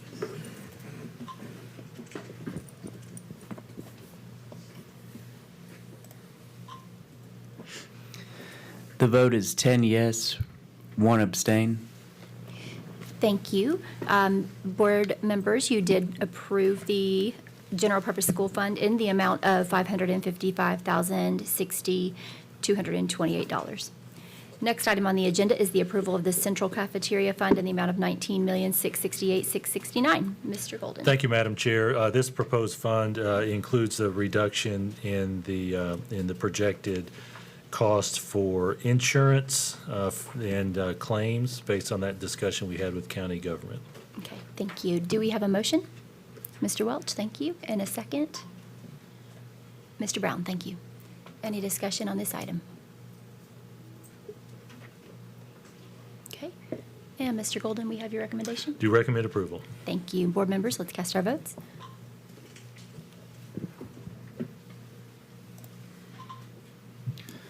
The vote is 11 yes, 0 no. Thank you. Motion passed to approve the central cafeteria fund in the amount of $19,668,669. Next item on the agenda is the approval of the extended school program fund in the amount of $7,010,239. Mr. Golden? Thank you, Madam Chair. Likewise to the one we just spoke to, this is a proposed reduction of our budget reflecting that reduction in insurance claims expenses in this budget that actually does not include any county government tax funding. Okay, thank you. Do we have a motion? Mr. Welch, and a second by Mr. Beasley. Thank you. Do we have any discussion?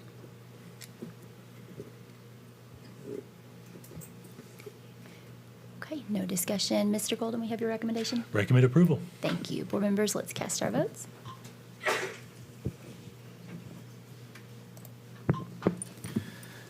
The vote is 11 yes, 0 no. Thank you. Motion passed to approve this extended school program in the amount of $7,010,239. Next item is the approval of the Education Capital Projects Fund intra-category transfer for technology in the amount of $2.5 million. Thank you, Madam Chair. This is the proposal. Oh, I'm sorry, you don't have a motion yet. Did I interrupt? No, Okay, we did. Thank you. This is a proposal from WCS administration to take that 2.5 million reduction that arose out of some of the county government discussions and move that expense to contingent capital funds based on the discussions that we had. To your comment, Mr. Galbraith, and yours, Ms. Clements, that's an example of what we were talking about with finding another way to fund some of these. Do recommend approval. Thank you. Do we have a motion? Ms. Apria, and a second. Mr. Cash, thank you. Open the floor for discussion. No discussion. Mr. Golden, we have your recommendation? Recommend approval. Thank you. Board members, let's cast votes.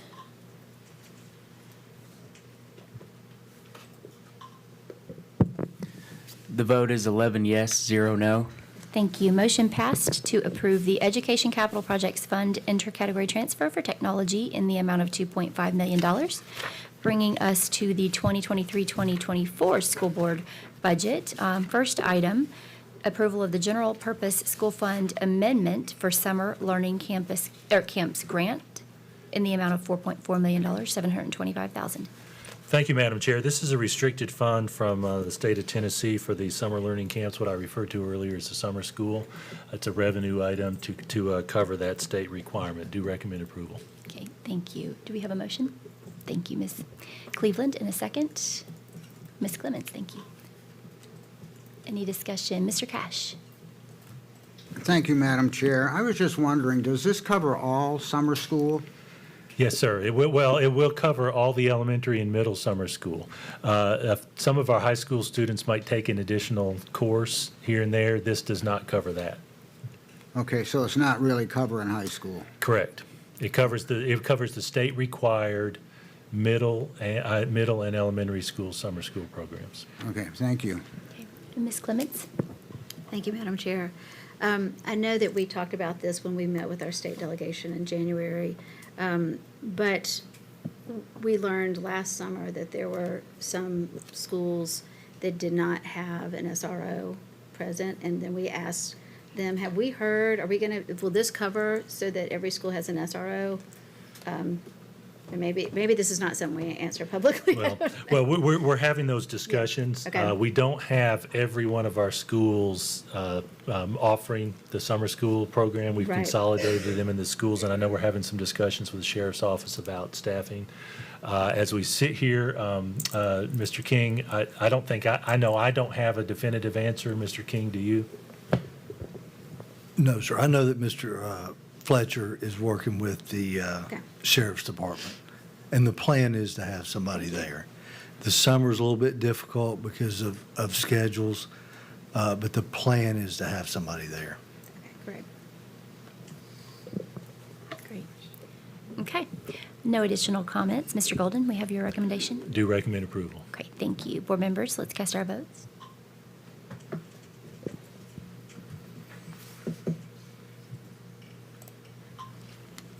The vote is 11 yes, 0 no.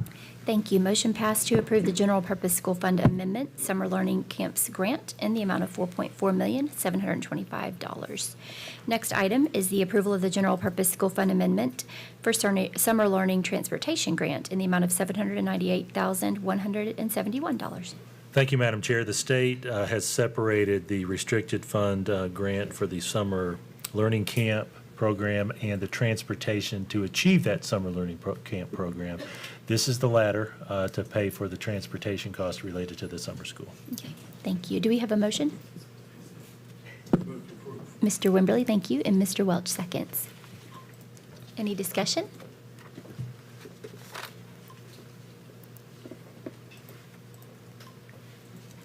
Mr. Brown, did you want to make a comment? Yeah. Thank you. Jason, does that number fully cover our transportation costs for that? Yes, we project it will fully cover. So to be specific, we don't project that we will have any general fund expense related to the state-required summer school program for elementary and middle. It is possible that the SRO security issue might need to be funded elsewhere. That's part of what we were discussing. And is there any reason to believe that that funding would not be recurring funding from the state? We have been told that so far it's recurring. So, Heard that story before. yeah, so they've done well so far, right? They introduced this requirement, and I think 2 years ago was our first year, so this is our third year, I think. So far they funded it. And that is something that we'll need to continue to talk about on an annual basis. But we don't know whether they call it in their budget, whether they call it recurring or one time. I'm going to ask Ms. Farmer, do you know the answer to that? I don't. Yeah, we do not know the answer to that. Okay, thank you.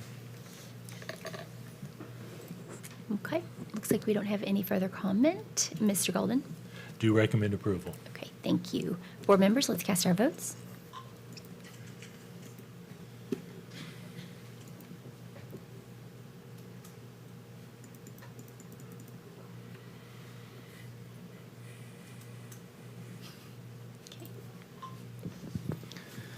The vote is 11 yes, 0 no. Thank you. With that, we did approve the general purpose school fund amendment summer learning transportation grant in the amount of $798,171.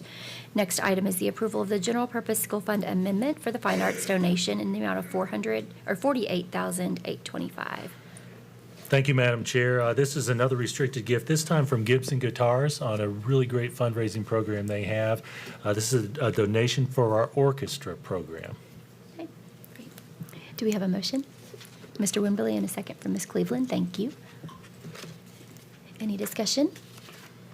Mr. Cash?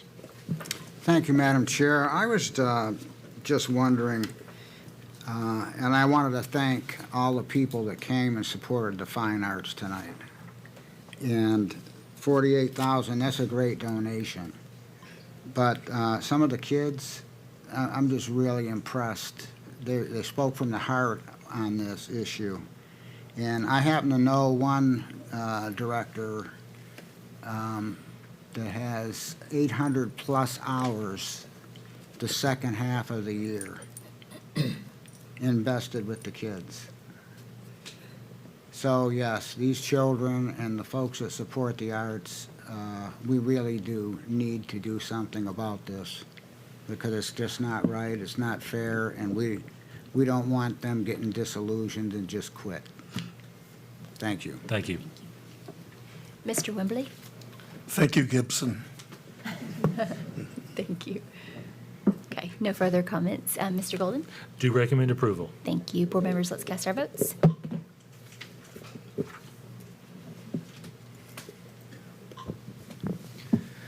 The vote is 11 yes, 0 no. Thank you. Motion passed to approve the general purpose school fund amendment for the fine arts donation in the amount of $48,825. Next item is the approval of the general purpose school fund resolution for the reallocation to contracted services in the amount of $275,000. Thank you, Madam Chair. This is a request to fund some contracted services through our Student Support Services Special Education Department for some of our school psychologists because we were understaffed this year. Just as a reminder, the bulk of what our school psychologists do in the context of special education is test students and make recommendations for services. This is for those psychological services as opposed to clinical psychology. Okay, thank you. Do we have a recommendation or a motion? Thank you, Mr. Welch. And a second? Mr. Beasley, thank you. Any discussion? Mr. Cash? Thank you, Madam Chair. Mr. Golden, I was just wondering, how many psychologists do we have on staff? Let me check my position control report on how many budgeted, and I'm going to look over to Ms. Hall to see if she can give you a snapshot in the moment. It is around 52. I'm not sure if that's the exact Okay. number. So we'll make sure that we give you an exact number, but approximately 52. You all may recall, and I believe it was 2 years ago, that we added school psychologists as a hard-to-fill position in mid-year when one of our neighbors actually started offering if I'm not mistaken, Ms. Hall, either a $4,000 signing bonus or a $5,000 signing bonus, and we were losing school psychologists in mid-year. So they are hard to fill. And they receive that additional hard-to-fill supplement. They do. If I may just correct myself, we have 59 and a half. 59 and a half, huh? Right. 59 and a half. No, I was just wondering, though, this is over and above that? Yes. So we had the contracts more out? That is correct. So we map, just to schedule some of these positions, school psychologists, speech language pathology, occupational therapists, physical therapists, we map their days based on the services that are required. The school psychologists were understaffed and could not get the testing done quickly enough. And so while we didn't actually fund positions, we had some remaining funds for that, we did have to contract for some services. Yeah, thank you. Okay. Looks like we have no further comments. Mr. Golden? Do recommend approval. Okay, super board members, let's cast our votes.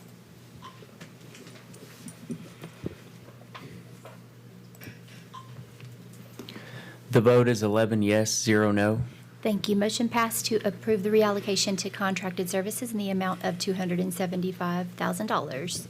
Next item is the school fund resolution for student support services for legal expenses in the amount of $300,000. Thank you, Madam Chair. This is one of those hard-to-budget expenses related to student support services or special education department, legal expenses as issues arise. So we do recommend approval of this fund balance move to cover those services at the end of this year. Okay, super. Do we have a motion? Mr. Wembley, in a second. Mr. Welch, thank you. We'll open the floor for discussion. Okay, no discussion. Mr. Golden? Thank you, Madam Chair. I do recommend approval. Okay, thank you. Board members, we can cast our votes.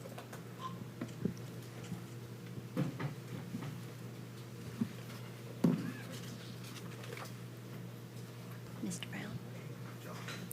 Mr. Brown?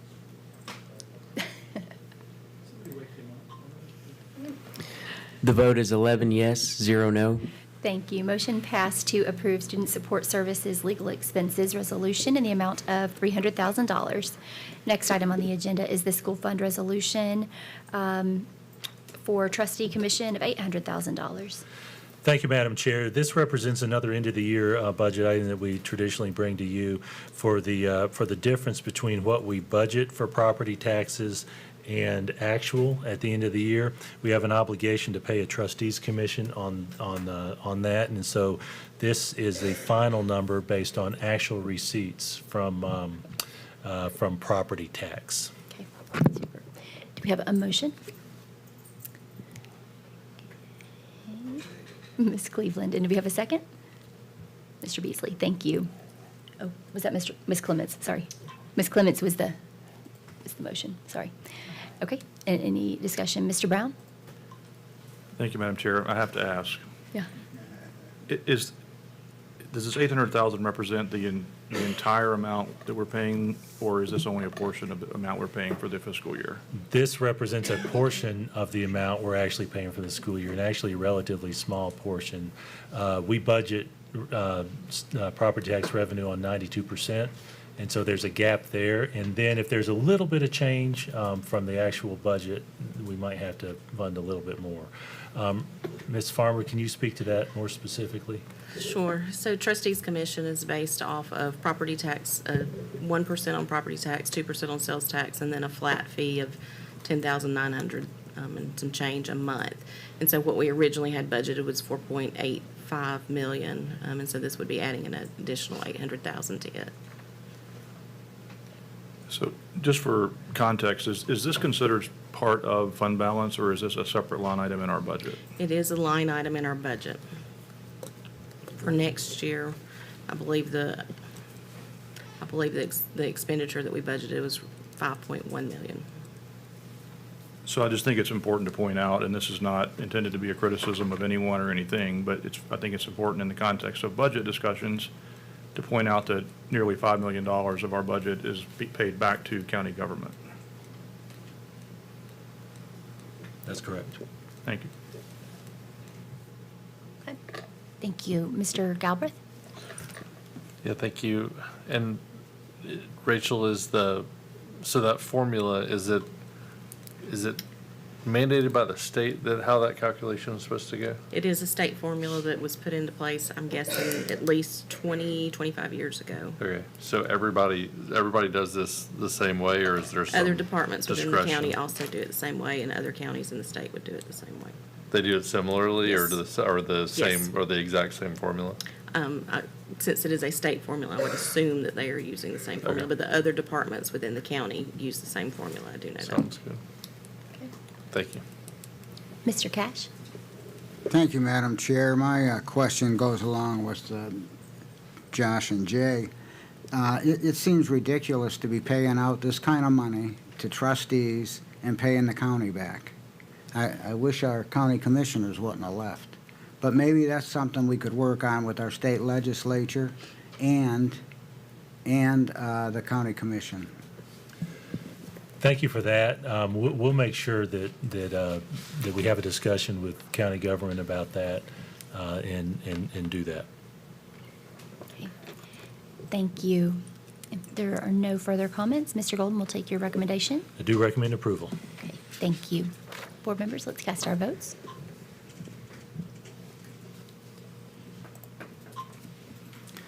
The vote is 11 yes, 0 no. Thank you. Motion passed to approve the general purpose school fund resolution for trustee commission in the amount of $800,000. Next item is the approval of the general purpose school fund resolution, ESCO payment in the amount of $1.141,922.32. Thank you, Madam Chair. This is the annual payment for the energy audit guaranteed savings for the capital improvements we did to our buildings, from lighting to water to HVAC. And I have to mention that we are coming out ahead on that. So this is paying for itself based on that energy audit. That's great. Thank you. Do we have a motion? Thank you, Mr. Cash. Do we have a second? Ms. Apriya, thanks. Any discussion on this? Okay, board members, let's cast our votes. Do recommend approval. Oh, thank you. Skip you. The vote is 11 yes, 0 no. Thank you. The motion passed to approve the general purpose school fund resolution for the ESCO payment in the amount of $1.14,922.32. Next item is the approval of the general purpose school fund resolution for additional insurance expenses in the amount of $800,000.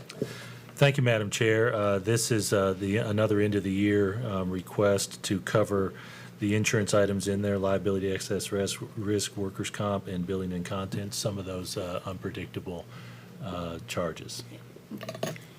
Thank you. Do we have a motion? Mr. Welch, thank you. And a second? Mr. Brown, thanks. Any comments? Okay. Mr. Golden? Do recommend approval. Thank you. Board members, let's cast our votes.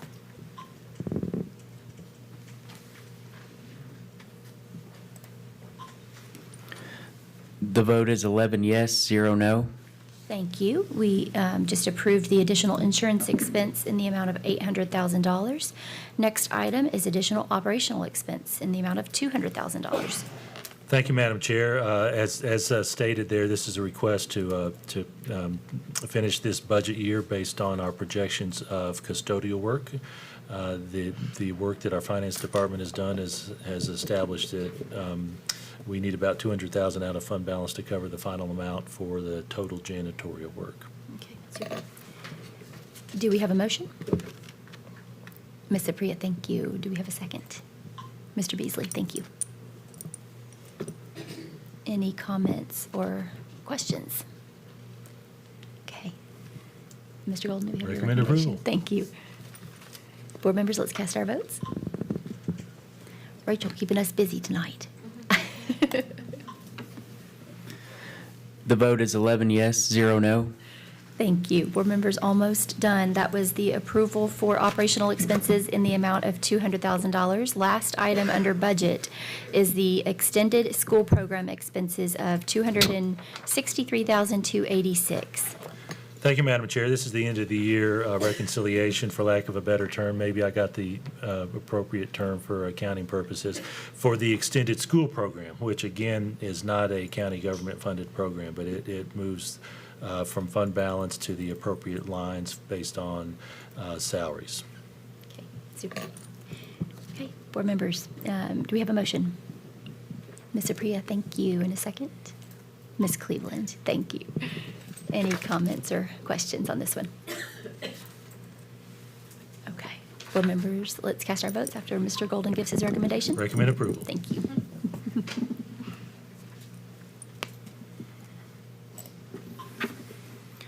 The vote is 11 yes, 0 no. Thank you. That was approval of additional extended school program expenses in the amount of $263,286, which brings us to our last item on our agenda, which is the first reading of board policy library materials, new statutory amendments. Mr. Golden. Thank you, Madam Chair. As you all know, we've had a good bit of discussion about this library materials policy. We've had a library materials policy in place for years that set up a structure to establish our standards for library and also a process by which someone could request a reconsideration. The state law has recently changed, and this proposal reflects that change. Did want to mention that Ms. Lisa Carson is here. She participated with you all at the policy committee meeting, giving advice on the changes related to this. Certainly open to any questions you may have. Okay, thank you. Do we have a motion? Mr. Cash, thank you. Do we have a second? Thank you. Mr. Brown? And we'll open the floor for discussion. Mr. Wimberly? I think the policy before us is impractical, perhaps even impossible. I mean, first of all, you can't help but ask why this is even required by the state, since we vet the library books with our professionals, and they consider age appropriateness when they do that. And we've been advised that the law is constitutionally suspect. But for a moment, let's park all of that. The proposed policy states that we will review 15% of our library books or materials, let's call them titles, in our libraries each year. And on the surface, that kind of sounds doable. But consider this. There are 600,000 titles in our libraries across the district. 600,000 of them. So 15% of 600,000 books means 90,000 titles each year. We have some 50 libraries in the system.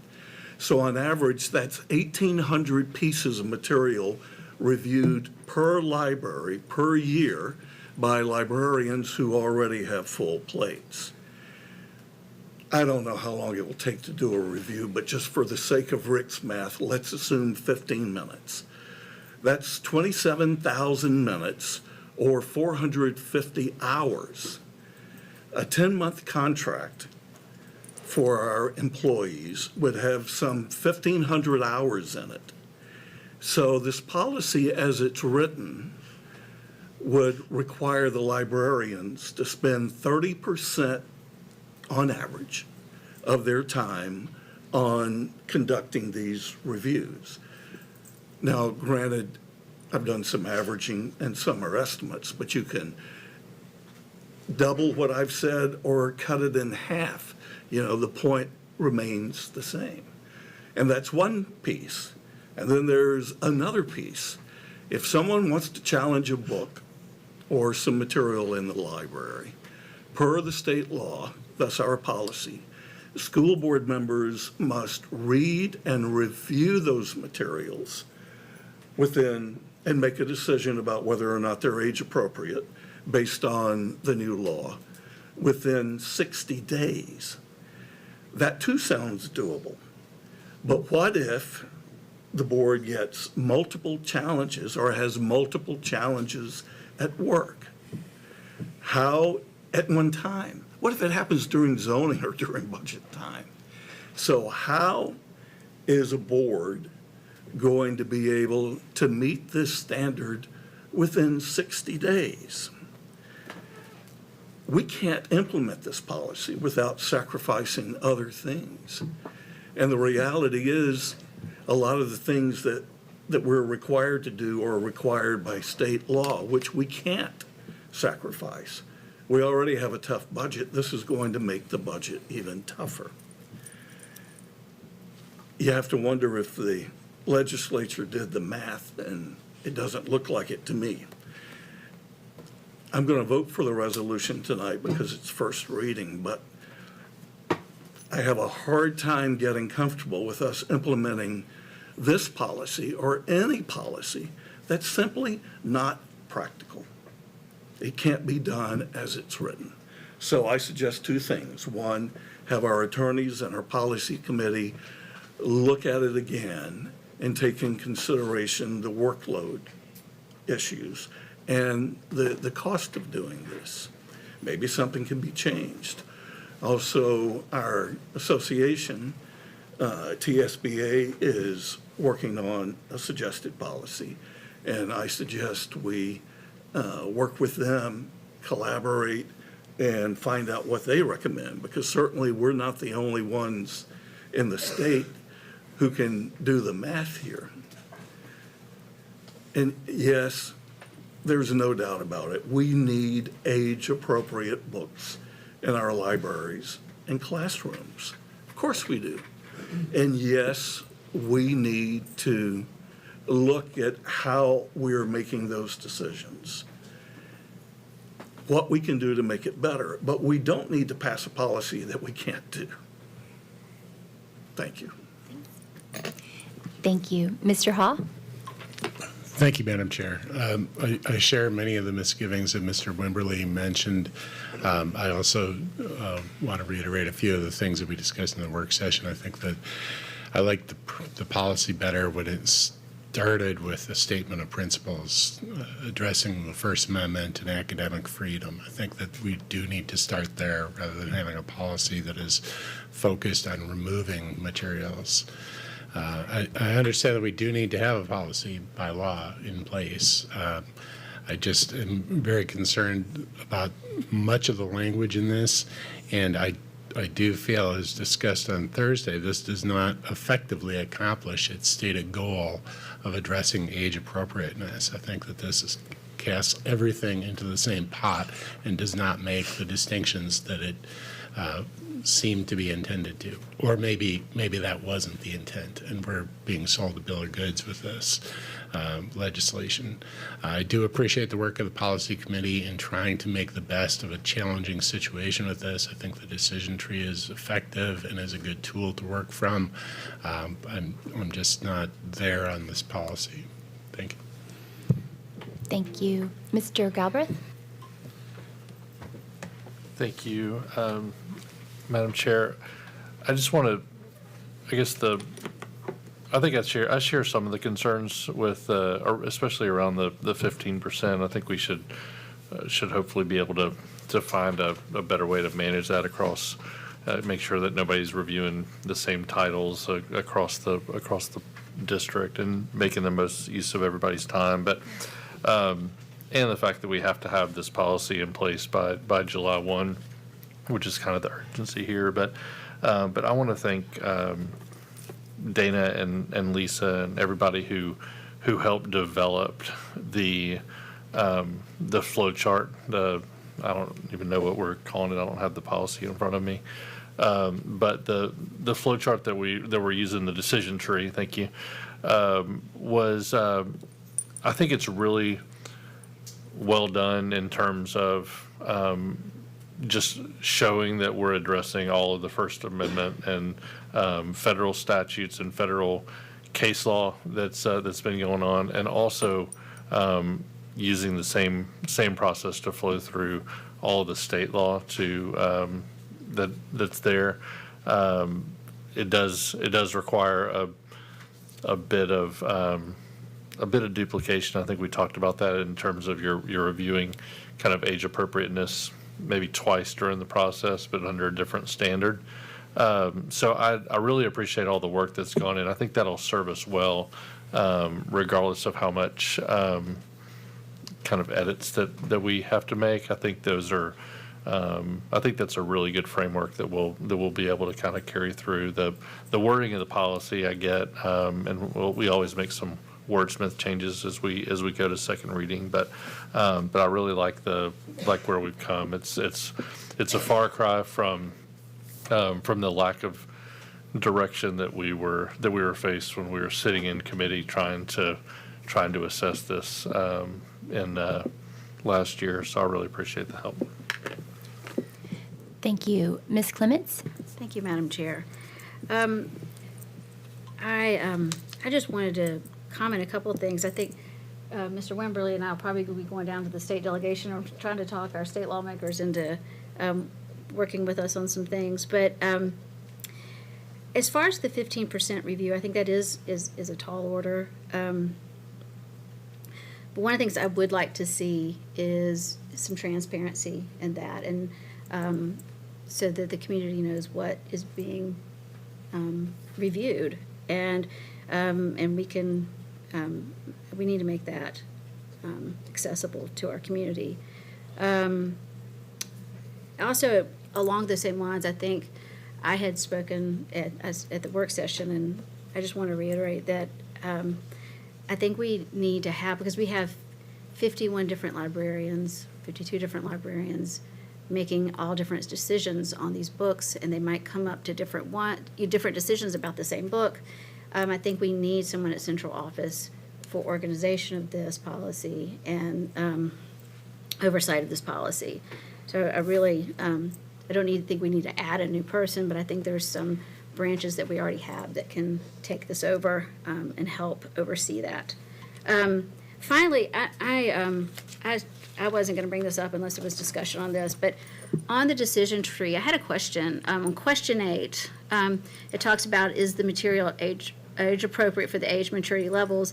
And at the very end of that, question 8, it says, and how the material compares with material consumed by students outside of the school. Where did we get that standard? Is that in the state law? Where did we find this standard to compare what they're being exposed to outside of the school? I don't know who. Thank you. Ms. Carson's going to come up and address that question. Thank you. Thank you. The state statute is not the only consideration in determining age appropriateness. As you know, as I mentioned, I think at the policy committee meeting, there are certain things in the state statute that leave the board with no discretion as to what's age appropriate. They define certain things that kind of take away the local community standard. But there are also things such as, let's say you had a particular text or a particular book at the elementary school level that was full of profanity. The state law doesn't have an absolute prohibition on that, so then you would have to use your discretion and weigh those things. And so question 8, when you're weighing age appropriateness, you have those mandatory things that are in the state statute, but we still also need to incorporate the age appropriateness criteria that have been in constitutional law since the 70s.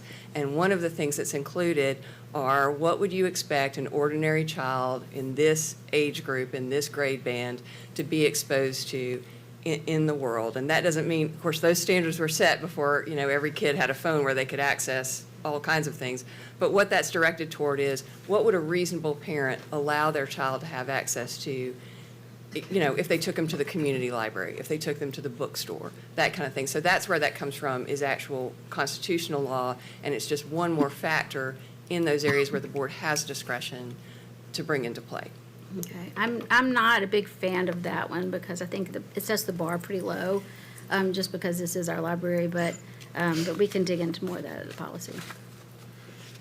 And thank you. If I may mention, we do have grade band coordinators for library, elementary and secondary central office folks who work together, along with the library leads at each of the 3 grade bands. We'll make sure we have that discussion about the possibility of just one person. But I just wanted to make sure everybody knew that we do have that team with some central office support. Okay. Thank you. Mr. Welch? Thank you. Rick, I appreciate you bringing up the point about in the policy, the 15% and the 60 days. And your question, what if we get multiple challenge? Well, it's not a what. We have had multiple challenge simultaneously. In fact, I think the most recent one was 5 books at the same time. And I'm going to ask if either Ms. Dickerson or Jay, I know you were on that, if one of you might remind us, how long did it take you to go through those 5 books, ballpark? I mean, it took us, I guess, probably October to January. It was probably 2 or 3 months. 5 books, okay, thank you. It didn't take us that long. No, sure, and granted, there was. But we read them and then we met, but. Conversation, analysis, and discussion, and what have you. So let's say we can do 5 in that time. I want to point out, we've had a group that's already submitted a list to us of 118 books that they disagree with in the library. That exists. So I don't know, if you can get through, and these are high school level novels, if you can get through 118 books in 60 days and read it critically and understand to a point where you can make an evaluation, you're certainly a quicker reader than I am. So I think that's flawed in the policy, to have that in there. It sets an impossible standard. At the same time, I understand why, because how do you make a decision to remove a book that you haven't even read? So it's an impossible position that they have. And also, to echo what others have said, thank you to the policy committee that's done the work on this. Thank you to our legal staff that have been given this Sisyphus task to roll the boulder up the hill and give us a policy where something like that is impossible. Real quick, I want to read a few passages. This is from a book that I got out of one of our high school libraries. It's been there for about 50 years. Never had any complaints on it. And I'm just going to read a handful of passages out of it. And I want you to sort of think about, would this pass the criteria that we've now been giving? So he wondered if he'd gone mad, naked, chained, shackled. He awoke on his back between 2 other men in a pitch darkness full of steamy heat, sickening stink, and a nightmare, bedlam of shrieking, weeping, praying, and vomiting. He could feel and smell his own vomit on his chest and belly. His whole body was one spasm of pain from the beating he had received in the 4 days since his capture, but the place where the hot iron had been put between his shoulders hurt the worst. A sudden chorus of cries brought the chained men jerking up. Children came running naked and without chains from behind the barricade, heading to gritting tobob with whips. Tobob is a word for white people. He instantly recognized the girls who had been brought on board with him, as with flooding rage he watched all of the tobob leering at their nakedness, some of them even rubbing their photos. Photos is a word that means penises. By sheer force of will, he fought the urge to go and lunge after the nearest tobob, despite their weapons. Hands clutched in fists, he sucked hard for air to keep breathing, wrenching his eyes away from the terrified women. The tobob and the cloths were yelling and pointing toward the water. Turning that direction, the naked people saw the girl bobbing in the waves, and not far away, a pair of dark fins coursing swiftly toward her. Then came another scream, a blood-chilling one, then a frothing and thrashing, and she was dragged from sight, leaving only a redness in the water where she had been. Maybe 2 more. I won't just point. And these are not the worst of them. Most of the men's backs were bared and glistening with sweat. His eyes searched for any of the branding marks such as his back bore, but he saw only the scars that had been left by whips.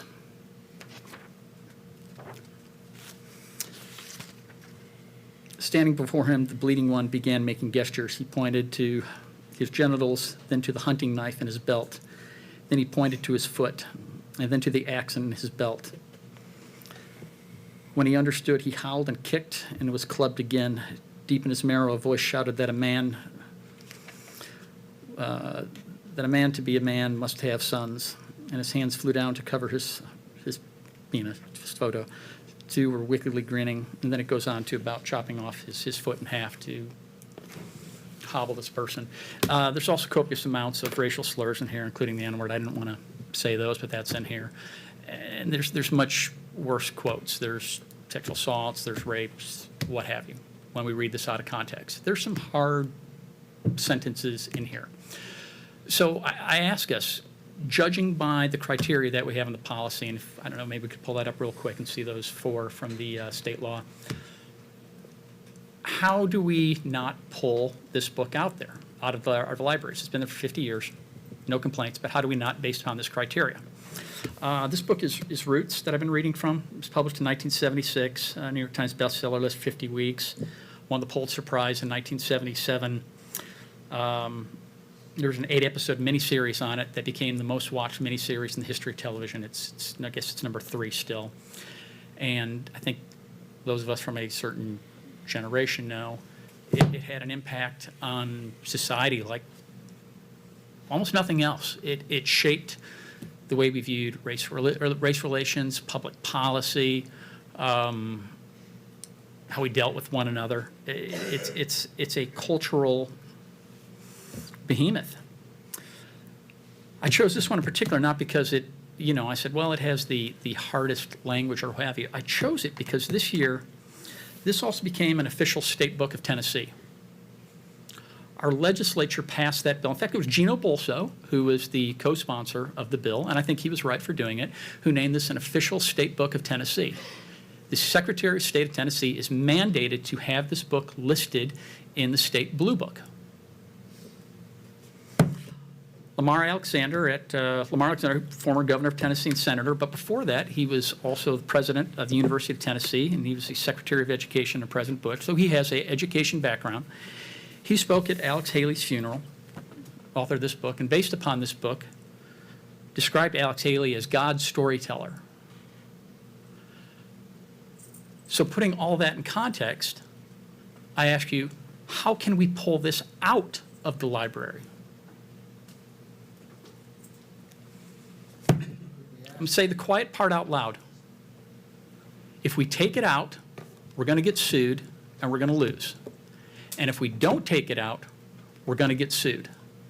This is an impossible task that we have been placed upon us. It's a task that we should not have.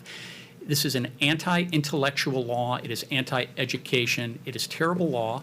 And it was snuck through late at night, as we talked about in our work session. It was not debated openly and with comments. It was pushed. I even talked to a member of our legislature and asked about them voting on this, and they said, I hadn't realized I did because it was put on the consent agenda. And so I don't know, I don't have a solution with it. I'm voting against it just out of principle because it's bad policy, it's bad for kids, it's bad law. And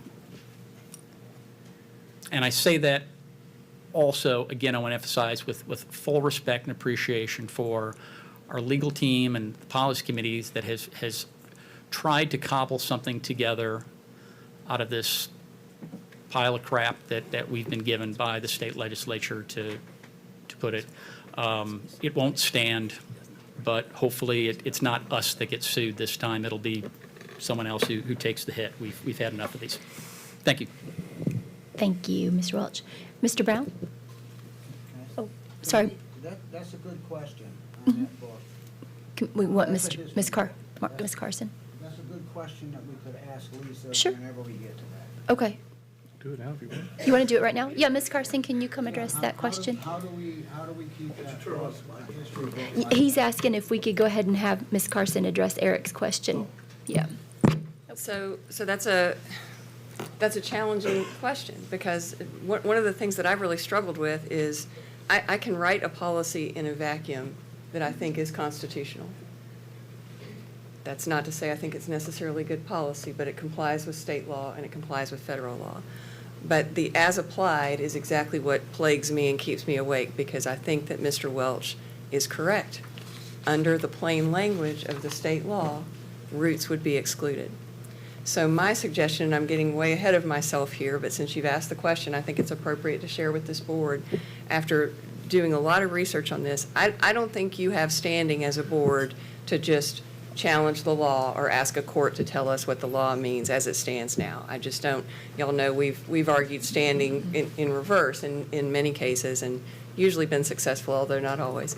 But I think we would run into those same problems. But if you have an as-applied challenge, if you got a challenge to a book like Roots after adopting this policy, I think there are a couple of avenues you could take. And one is that Tennessee state law allows you to ask an agency that's charged with enforcing a law for an interpretation of that law.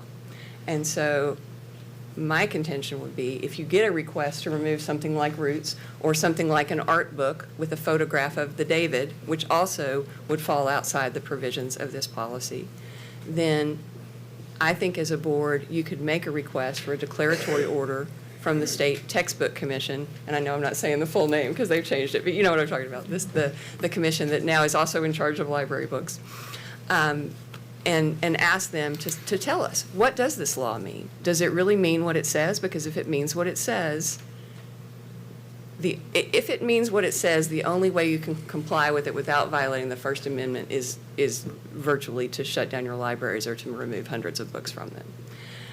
And I hear what Mr. Wimberly is saying as well, just about the burden on librarians. But what the state law says is you have to have some process for continuous review. So we can certainly look at the percentage, but you've got to have some process. But my thinking is the best that I can come up with after really agonizing over trying to find a solution for y'all, because this is an extremely difficult situation, is if you get that kind of challenge where it's a book that clearly is a history book, is a book with historical or artistic or scientific value, and you feel like we're either going to violate the state law or we're going to violate the federal constitution, then you can make that request of the state agency. And if the state agency declines to take it up, you have the right to file a declaratory judgment action at that point in time. And so, unfortunately, it's not very satisfactory to have to basically adopt a policy that some of you find distasteful, that others of you aren't sure works or doesn't work. But I think that's the only way to get there, because, as I've talked about before, we have an obligation to presume the state law is constitutional. We also have an obligation, though, as a government body, to apply it in a constitutional manner if there is a constitutional way to apply it. And so that's the best recommendation I can come up with about how to do that when and if you're faced with that. And I shouldn't even say if, but it's going to be when. I mean, there's not much question. I don't think that there's going to be a challenge that you're going to be in that quandary. But I think that at that point there is an avenue for you under the state law as it currently exists and will exist on July 1st to make that request. And it wouldn't be a constitutional challenge to the statute. It would be a request to the agency, to the state agency, about tell us what it means. The other thing about the volume issue is, one thing the new statute does say is if you don't get to it in 60 days, the individual who raised the objection can take it to the State Textbook Commission. So there is a remedy for them if the board can't read 700 books that are the subject of an objection in July. There you go. Thank you. Mr. Brown. Thank you, Madam Chair. And I'm sympathetic to some of the concerns that have been expressed. And I guess there's two things that are true. One is that this is going to be difficult to implement. That's the understatement of the year. But it's also required to be in place by July 1. We heard that at the work session last week from our council. So it seems to me that we would be wise to think about whether we should be tearing this policy apart over the next 30 days when we really have only one meeting left before July 1st. And maybe the better course of action would be to move it through and make some minor changes possibly at the next policy committee meeting. And then maybe if we want to make changes beyond July 1, we can make them as we go. If we learn more about the implementation of the law, if we observe things that are happening in the courts, make changes as we go, but rather than run the risk of not having something in place that's solid, because as people have said, there's a lot of good work that's been done on this. We spent probably, an hour and a half, close to an hour and a half at the policy committee meeting going through to create this, or to work through it as it had been created, with all the things, Rick, that you mentioned being contemplated, just the difficulty of volume and everything else. I just wouldn't want to see us undo all of that when we know we have to have something in place by July 1st, and we have a limited amount of time to do it. And I just would say, too, I don't, as much as we can find flaws in this law, I don't think it really is beneficial to spend a lot of time debating the state law, because we really can't do anything about it. So I just say we have what we have. Let's do our best to make it work and recognize the challenges that we're going to face. Thank you. Mr. Wimberly? before I say anything else, just let me say thank you, Policy Committee. Thank you, attorneys, for what you've done. The truth is, when I first saw it, I said, you know what? It's not perfect, but we're not dealing with a perfect situation until I did the math. And then, ugh. But I think that one of the things that we need to do is we need to communicate to the state as a board. We don't have to get into the legal challenges, but the implementation challenges that we face with this policy, and perhaps pass a resolution, because no, we can't change it now, but there's little doubt in my mind that this is going to be a hot topic on the legislators' plates when the new session begins. So perhaps we should officially have some input into that, although I'm not quite sure what the resolution would say myself. But, you know, maybe at some point around the time the policy is implemented, if it does pass, we should officially express our concerns, while appreciating the intent of the law is to make sure that the libraries serve our students with age appropriateness. But to cause some thought about how this can be done, practically speaking, around the state. Thank you. Thank you. Mr. Cash? Thank you, Madam Chair, and thanks for letting me, sorry I interrupted, but I thought it was a great time for Ms. Carson to answer Mr. Welch's question, and all good questions. And I'm concerned with some of these books, like Roots, books that have a historical background, how we're going to handle that. And the law is pretty explicit. It's yes or no. But I go along with Rick too on how we're going to get this done. But you know, our librarians are the only people that can remove a book without any problem.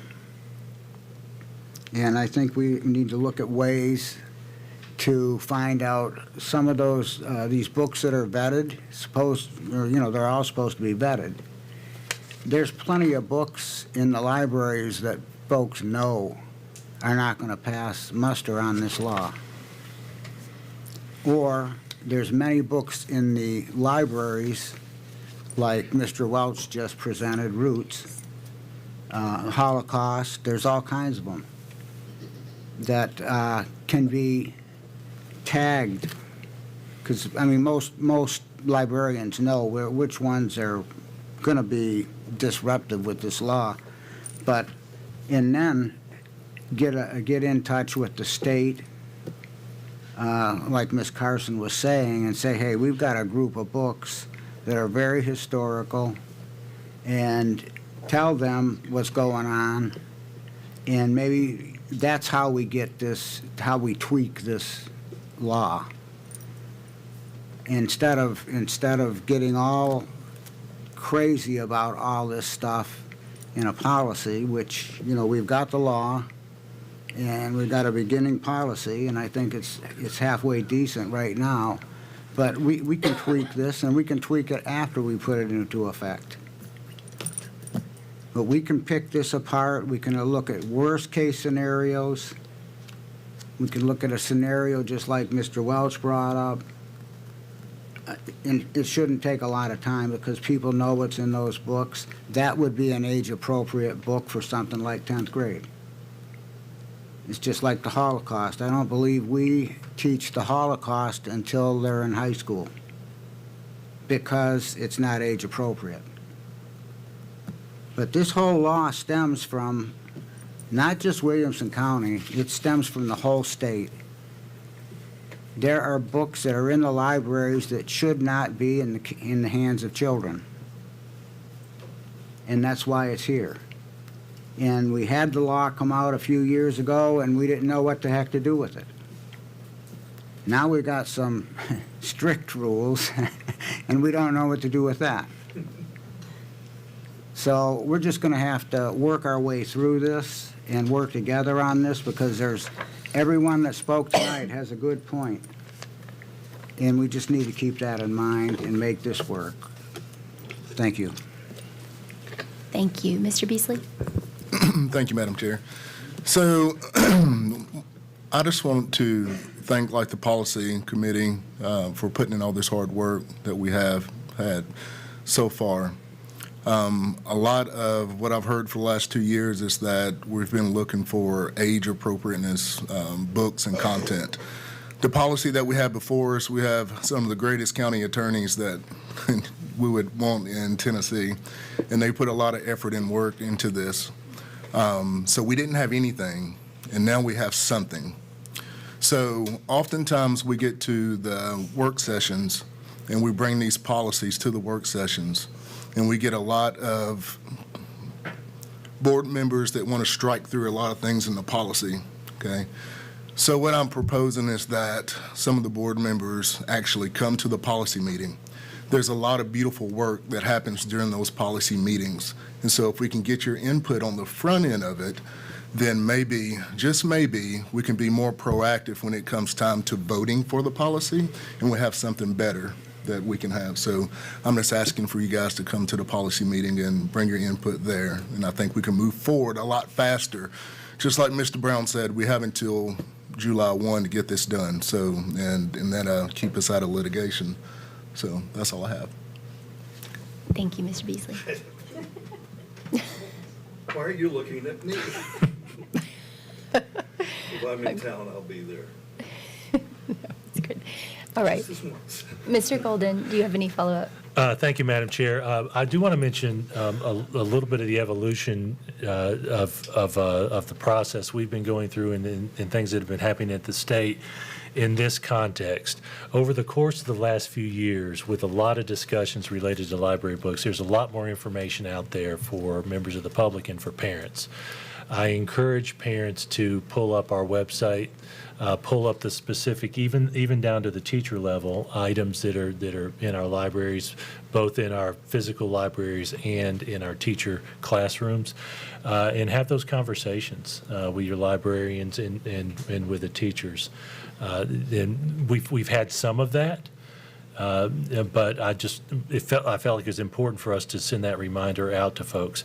If I'm not mistaken, Ms. Carson, this policy is a little bit different from some of the old policies in that the challengers include parents and staff members. Is that correct? Parents, staff members, and students. Parents, staff members, and students. So it's those three entities that have the capacity to challenge.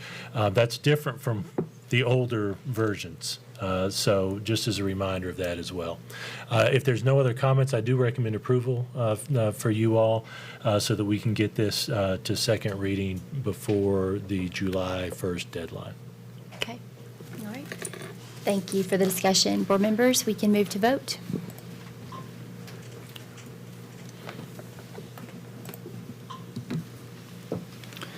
The vote is 9 yes, 2 no. Thank you. The motion did pass to move this policy forward to second reading, and that is the library materials with the new statutory amendments.